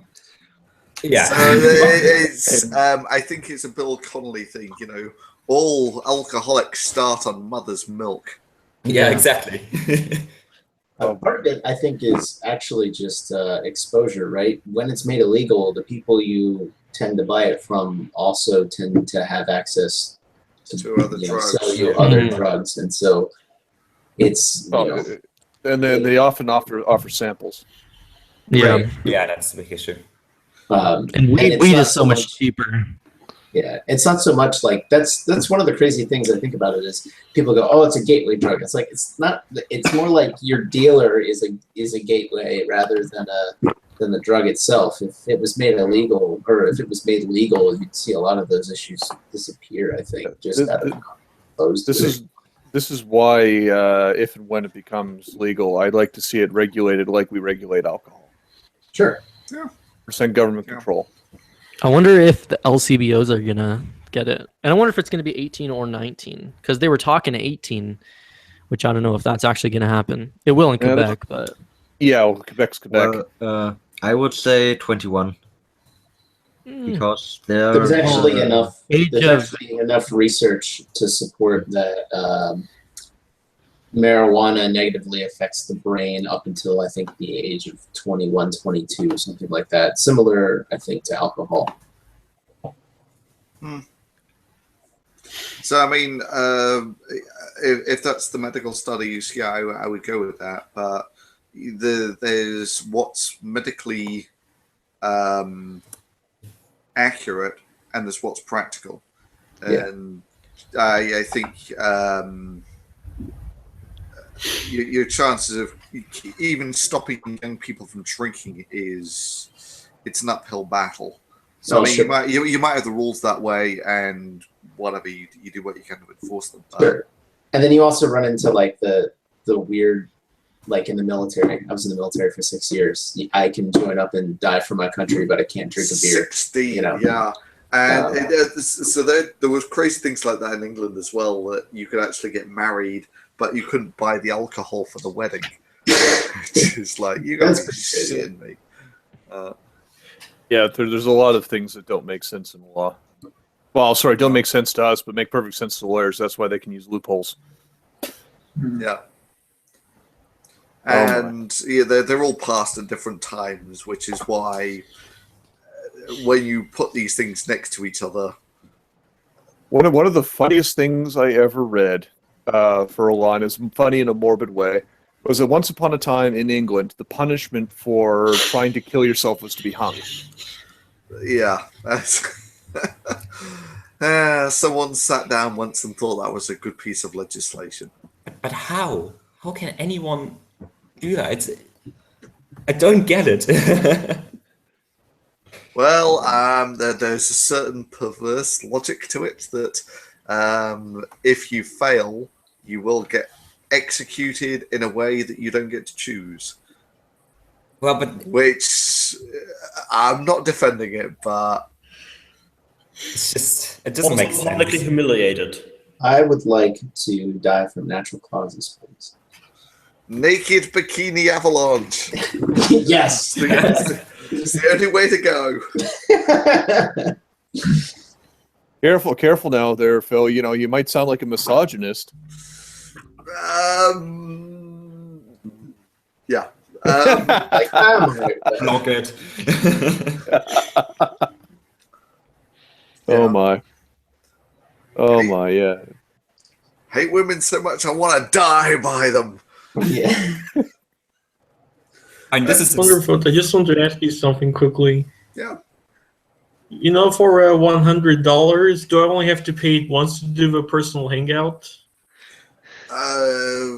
Right. So this is something that I've been meaning to get around to for a long time, is to actually revamp that Patreon page, because I mean, what I can do is I'm good at making the videos, right?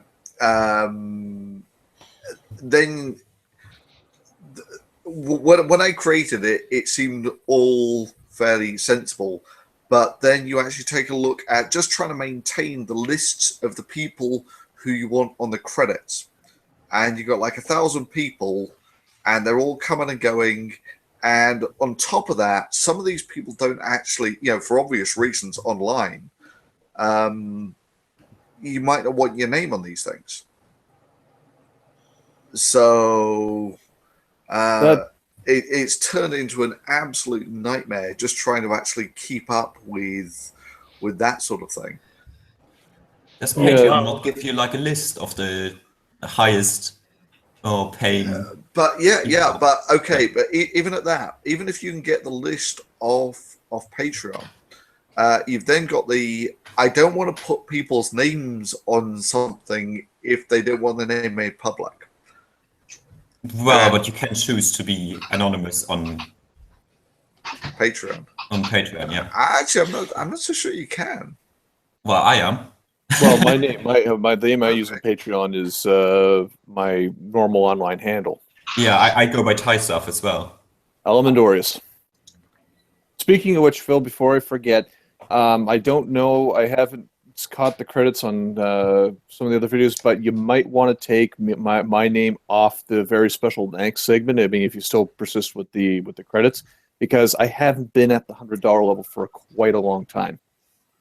Yeah, I mean, this is the other thing. If people move around, yeah, I mean, I've got to work out something better on this.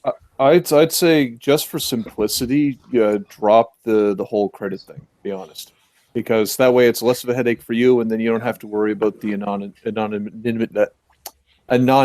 holy crap, I can't speak. Anonymity. Thank you so very much. I'll spit it out sometime. Yeah, you don't have to worry about that angle either at that point. Yeah. I mean, in the fact that you're willing to take some time to just hang out with your patrons, that's pretty cool. Yeah. And so for me, yeah, if I can do this more often, that would be great. Yeah.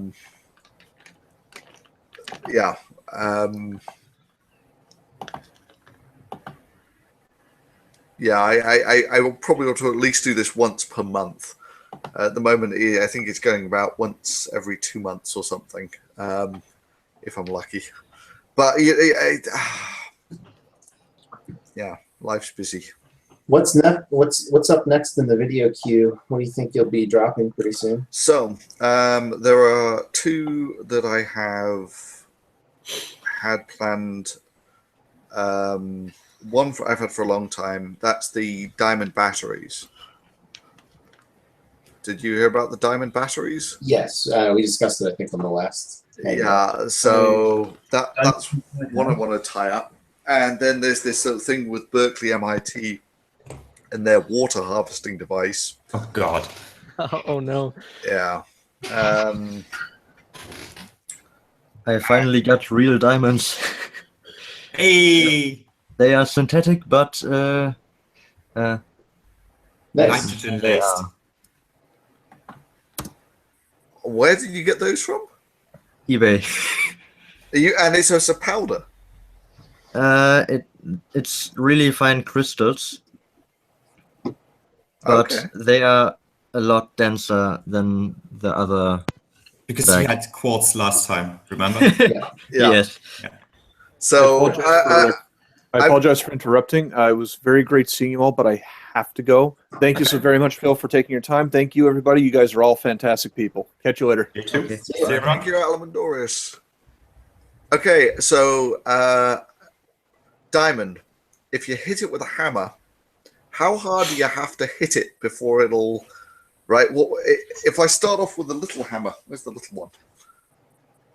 Right. Tap, tap, tap. What happens if I hit the diamond? Does it just dent the hammer? And eventually, obviously, if I hit it hard enough, it'll break the diamond.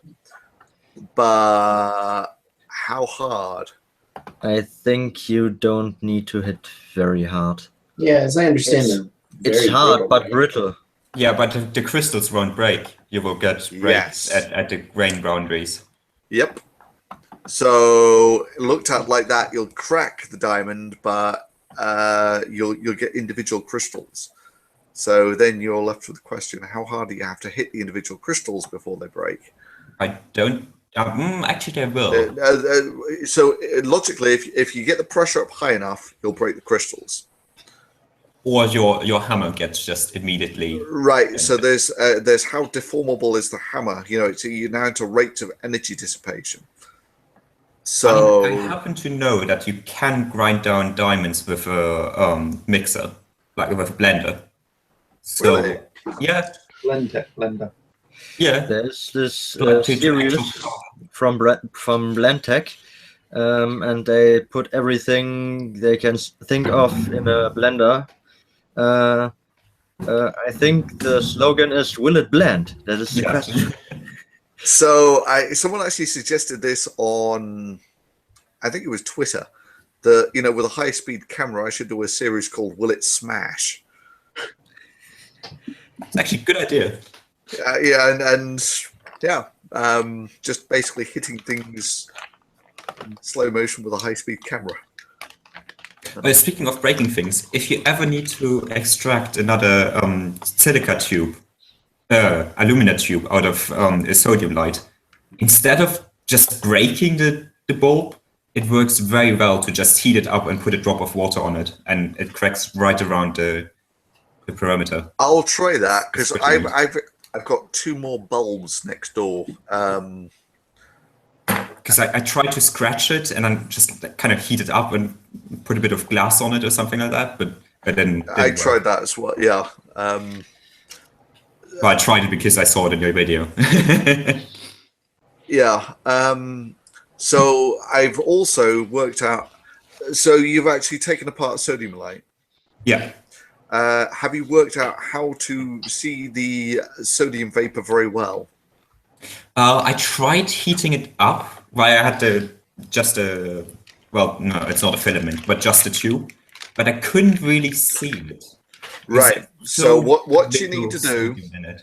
because I worked this out, I've not got the video that I put up of getting the blue color is relatively crap compared to what I worked out later, which is you basically have a very bright light bulb just behind it, and so you have the tube here, the bright light bulb behind it, and you look at it. You look at the bright light through the tube, and like that, you can see both the green, the blue, and the purple of the sodium gas very well. Is that with your own sodium in there or the initial filling? That's just with the initial filling. You just heat it up, and you don't have to get brutally hot to do it. And I measured the spectra like that as well. You get some very decent measurements on the spectra. Okay, I will try that. I mean, I only wanted to make sodium actually. I built myself. Electrolysis, you need something to confine it. Yeah, and the alumina. Yeah. I built myself a spectrometer. Those are awesome. Those things are. I 3D printed it, and next I want to look at the spectrum of sodium. I got a well. Oh well, those are sodium lumps. Yeah, 500 grams. 500 grams. Yeah. And I got lithium. Yeah. How much? How much is that? 100 grams. That's quite a lot. And it's don't buy too light. much from the same eBay seller. They are very prone to reporting you to police, as I have, well, had issues with. So with this, the sodium, I actually bought quite a lot of sodium off eBay because it's relatively cheap. So what you going to do with the sodium? I make a few tests with it. I don't have much in mind, but as soon as my high-speed camera arrives, which will take a bit, because well, one of those Kickstarter sites. I know the one you're talking about. They went up to what frames per second did they do? This is what was Chronos. Chronos. There we go. Yes. No, I wasn't at the Chronos. I was at the FPS 1000 camera. Ah, yeah. I know it. Yeah. That one. And yeah, he's taking long to send. Do you have a things YouTube out. channel? They do? No, do you have a YouTube channel? Oh yes, I have, but they are not that interesting videos on it. I seem to recall you showing us some videos last time. They were quite exciting. Yeah. I have something in the next room built. Because I've got some. So did you? Did I show that on my last video? Yeah, you did. Okay, cool. And Otherwise, I was about to say we are on the same wavelength. You asked me because I told you that I made X-rays with rectifying tube. I remember now. I remember this. And I laid it back with a bit from this and water in front of it, and tried to get X-rays. Yeah. Where the X-rays light it, and well, it didn't work quite that well. The absorption spectrum of fluorescein is pretty narrow, isn't it? If I remember right, it absorbs a lot in the blue end of the spectrum. So you wouldn't expect X-rays to excite it, right? Not the thing. If well, it might ionize it. Fair enough. Yeah, and you. It's difficult to see how it's going to work. I mean, you get some hard ultraviolet in there, and you might. Yeah. But that's not going to penetrate very far in a liquid anyway. Speaking of spectra and stuff like that, how is your gamma spectroscopy going along then? That's actually great. I have my three radiation sources. At some point, I've got a friend at work who's got 1/4 kilo of uranium nitrate, and we're going to turn that into metallic uranium. But didn't you want to take a spectrum of seawater as well? A spectra of seawater from Yes. the Atlantic. Yes. So Pacific. this summer I'm going to America. Ah, okay. I see. And when I do that, I'll take a look at the beaches to see what sort of radiation there is there. And I think I can tell you pretty much what it's going to be. It's going to be uranium and thorium. Yeah. You should get. Well, it depends on the absorption rates of your spectrometer, but you should get a lot from potassium in the water. Because Yeah. I read that you get about 10 kilobecquerels per cubic meter in seawater. So actually, this is what I thought I tried it, but I can't quite remember because I got potassium chloride sitting around here. Yeah, I use it as salt. I can't remember if I got a spectra off it, but you'd have thought that you would. It might be. It might be too soft. It's a beta, isn't it? Potassium. I'm sorry, who's speaking right now? Someone's saying something. Nothing? Okay. Now you should get gammas because we did like a university experiment and we used potassium chloride as a source. Okay. It was just a statistical thing. Like 3 mega electron volts ish. That would be very 3 mega electron volts. No, not mega electron volts. Sorry. Killer KV probably. Killer. Yeah, that's sorry. Yeah, that would still fairly respectable. That. I got these starters, neon starters, and I tried to get a spectrum of it, but I don't know how you made it, but I can't get a real clear photo of the spectrum.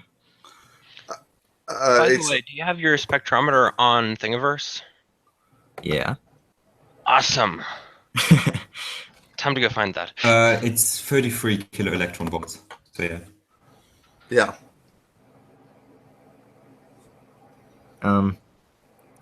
I wonder what's inside this, because when you put high voltage on it, it glows violet, red, bluish.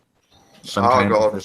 What was it? Yeah. Is it meant to be noble gas of some sort? I would guess, but. Well, I got a picture, but I can't really analyze it. Yeah, argon is like violet, reddish. Yeah. There are a few lines, but not only in the argon spectrum. So there are more different gases inside. Or high pressure one. I don't think that there is that high pressure inside, because when you higher the pressure, you need more voltage to jump to excite the gas. Oh, it might be thorium laser to get some ionization. Does anyone here want to hear my story if it hasn't heard it yet? About what? My story. What is it about then? Well, go for it. Okay. So this started when I was 6. Well, I am, or maybe I was in the autism spectrum, and one of my interests was human intelligence, how to become smarter. I admired people like Einstein. I was in special ed part-time, but I didn't know that I was on the spectrum until I was 15. And when I hear all these claims about how autism is supposed to make you smart, but after doing some research and learning the unemployment rate is as high as 60 to 80%, I started to doubt that. I then started reading scientific articles and found one that said that people on the spectrum have different facial features. So then I went to my plastic surgeon and he said the muscle here was working too hard on me. And he injected some Botox. And now suddenly it's much easier for me to communicate effectively, work productively, and do many things I haven't been able to do. And I even wrote about it on a neurologist's blog. Oh, okay. Well, thank you for And I letting know us this doesn't sound humble, but I'm pretty sure this is groundbreaking since nobody I know has tried this before. Okay, I will read about that. There's something for you, Thunder, which I almost forgot. If you put filter paper on water, just on the surface, and then put sodium on it, you will also get the effect that it turns clear, but it will last for like 5 seconds before it explodes. So maybe if that makes it easier to film it or something. So it actually turns out we got it's almost a year ago now, actually.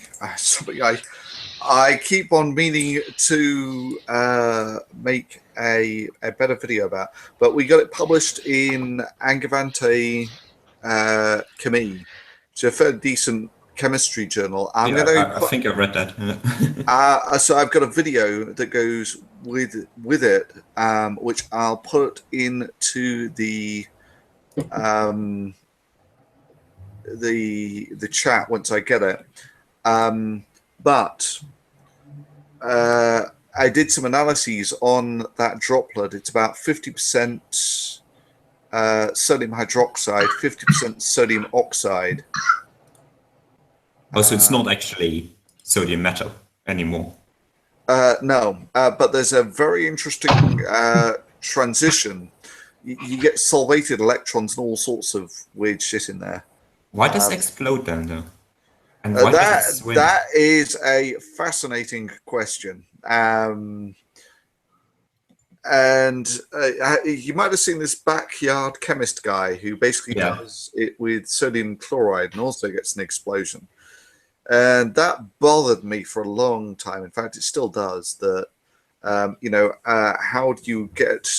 Because I filmed that in high speed, and it's comparable to the sort of Coulombic explosion. Now, the thing was that with the Coulombic explosion, it was fairly easy to rationalize in that you had electrons in there, and the electrons can move blisteringly fast compared to everything else. So maybe you could get this charge imbalance. Yeah. Now, it's also conceivable that you can actually get something like that with just the dissolution, in that for one of the ions to move into water will have lower energy than for the other one.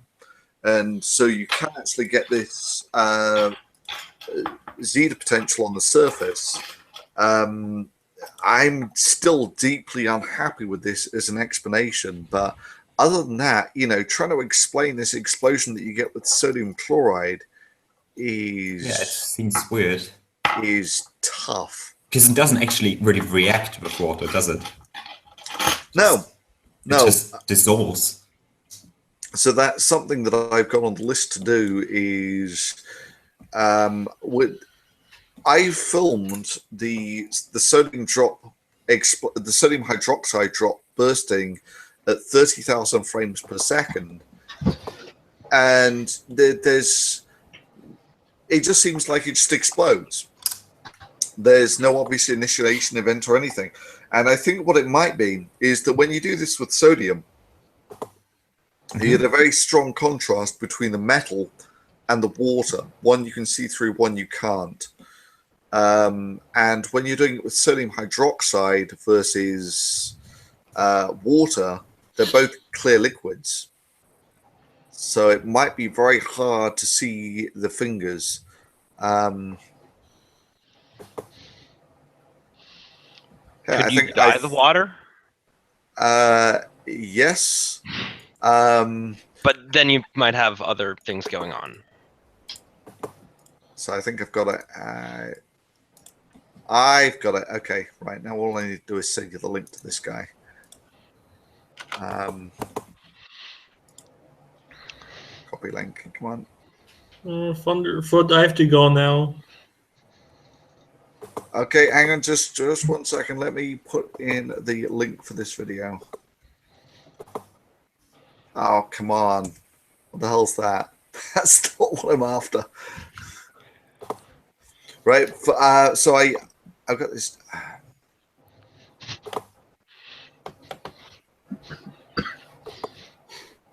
For some reason, it's just not. There we go. Got it. Got it. Okay, thank you very much. Thunderfoot, I have to go now. Okay. Well, It's good talking, and I'll see It you was next really time. fun talking with everyone. And really, check the links that I gave you. I'm sure this is going to be groundbreaking and will be known by everyone someday. okay. Cool. Well, see you around then. Bye. Yeah. Okay, can someone check out that link that I just put in and tell me if it works? It does go to I'm getting Yep. It's good to go. Open a new tab. Yeah, it works. So I found this video. I will put it in the chat as well, which is the guy that got this sodium hydroxide, well, this transparent drop to be stable for like 5 seconds. Yeah. I got it longer stable. Yeah, it's pretty neat. Also, it Actually, turns okay, in that video, remember what we were talking about, the sodium vapor color, the sodium. Scroll to 4 minutes 20 seconds, and what you'll see is I've got the sodium tube out of the light, and I've just wrapped some resistance wire around it, and I've cooked it up to, I forget what it was. Blue. Yeah, it's crazy blue. And wait, is it blue or green? it's both. It It goes, changes. and there's the spectra. I've actually got the spectra of it recorded later. Yeah. And what it is it's just the sodium line, but it gets very pressure broadened. Oh, I see. So if you actually scroll forwards to, actually it's just afterwards, Yeah, I see 4 that. minutes 40 seconds, you actually see it in real time, the pressure broadening Oh, that's amazing. on the line. And also with the actually, if you want something really cool, 6 minutes 11 seconds is awesome. That's sodium just reacting with steam. And somewhere here, I have. That's freaking awesome. Oh, wow. 6 minutes 11 seconds.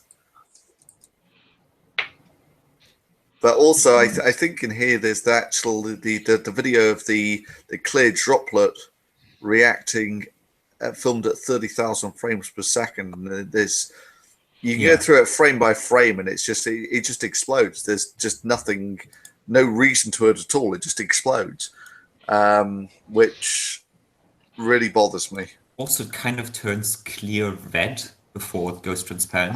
No, it goes blue. Blue. That's actually solvated electrons. Okay. That I'm so if you actually take a look at actually it doesn't matter, it's almost all the way through here, but there you go. 2 minutes 45 seconds. 2 minutes 45 seconds. So that's just sodium, and you put a drop of water on top of it. So that's just sodium potassium alloy, but it goes deep blue. And the little droplet at the end, when it goes colorless, it goes blue first. Well, but it reflects blue. Actually, it turns out that's the solvated electrons, so it absorbs in the red. Okay. Which is what it comes to next. That's about 3 minutes 30 seconds or something.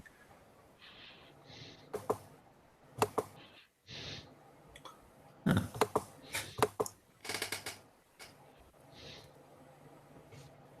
But yeah, so I meant to translate this. This is actually a. I thought it was a bit too heavy. It needs to be. It needs some more explanation on it before I actually put it out on the Thunderfoot channel, giving people more background. Because otherwise, a lot of this stuff, if you just jump straight into Spectra and all that sort of thing, you'll lose a lot of people quickly. I have no idea what's going on. But you get the quick summary is you get a lot of really weird blue colors when you react sodium with water, and they shouldn't be there. And it's probably solvated electrons, but the thing is, solvated electrons in water have an incredibly short lifetime. So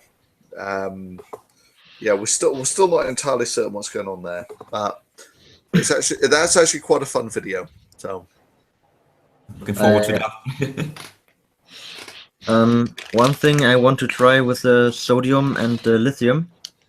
I got some very powerful capacitors, and I want to vaporize the metal and show what spectrum it has. if you can do lithium, I would be really impressed. Sodium, I can do. You need the alumina tube, but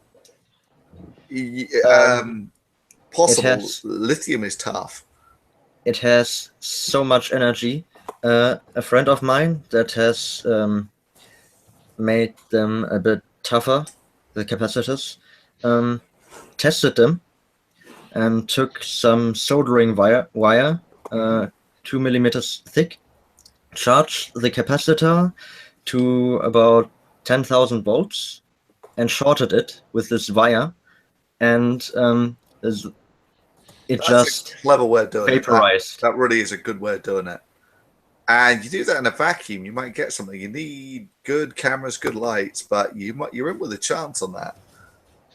But Fana, you can do that.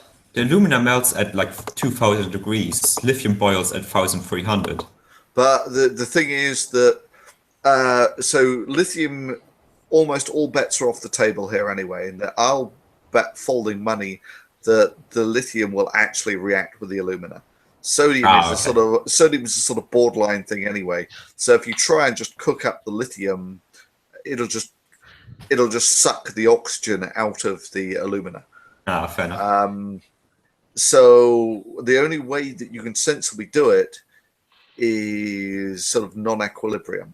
So you've basically got to fry the wire in a shorter period of time as possible and have fast cameras and probably a vacuum, or I don't know, you might actually be better off with gas to slow down the diffusion of the lithium gas. I think I'll try argon. That's a really good choice. It's cheap. And also you get a lot of control on the pressure. So I think you're in with a chance with that. I mean, it's a pain in the ass experiment to do in that every time you fry the wire, you've got to reset both the wire and the vacuum chamber. But you're in with a chance. I like that. That's got potential. These capacitors have really much. This energy level is enormous. I mean, I'm not so sure you actually need the capacitor. You probably just get away with, you just pass 10 amps through it or something. Probably enough. I think that's not fast enough. Well, the capacitors can deliver about 20 kiloamps. Yeah, it's it's a different order of magnitude. But I mean, do you really need those extra 3 orders of magnitude, or would 10 amps do it? Well, I try more different things. Yeah, I mean, if you got them, go for it. Yeah. So is it really about need? Yeah, if you got 20,000 amps, then use them. Okay, he writes in capacitors. You kind of want to use it anyway, right? Yeah. It's kind of fun too. And, True. And he writes 23 kiloamps. How do you even switch that? Well, I don't. Yeah. Very, very carefully. Just aluminium block and on aluminium plate, or just drop the wire on it. Oh, fair enough. It kind of works. Okay, guys. It's getting on for midnight here, so okay. Yeah. I'm going to bail. Cool. It's great talking to you all. One more thing. Sure. The video I sent you, the drop turns clearly red.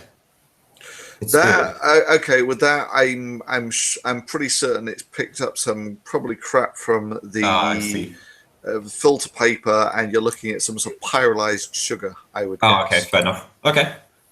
But I know the one you're talking about, and I've seen it.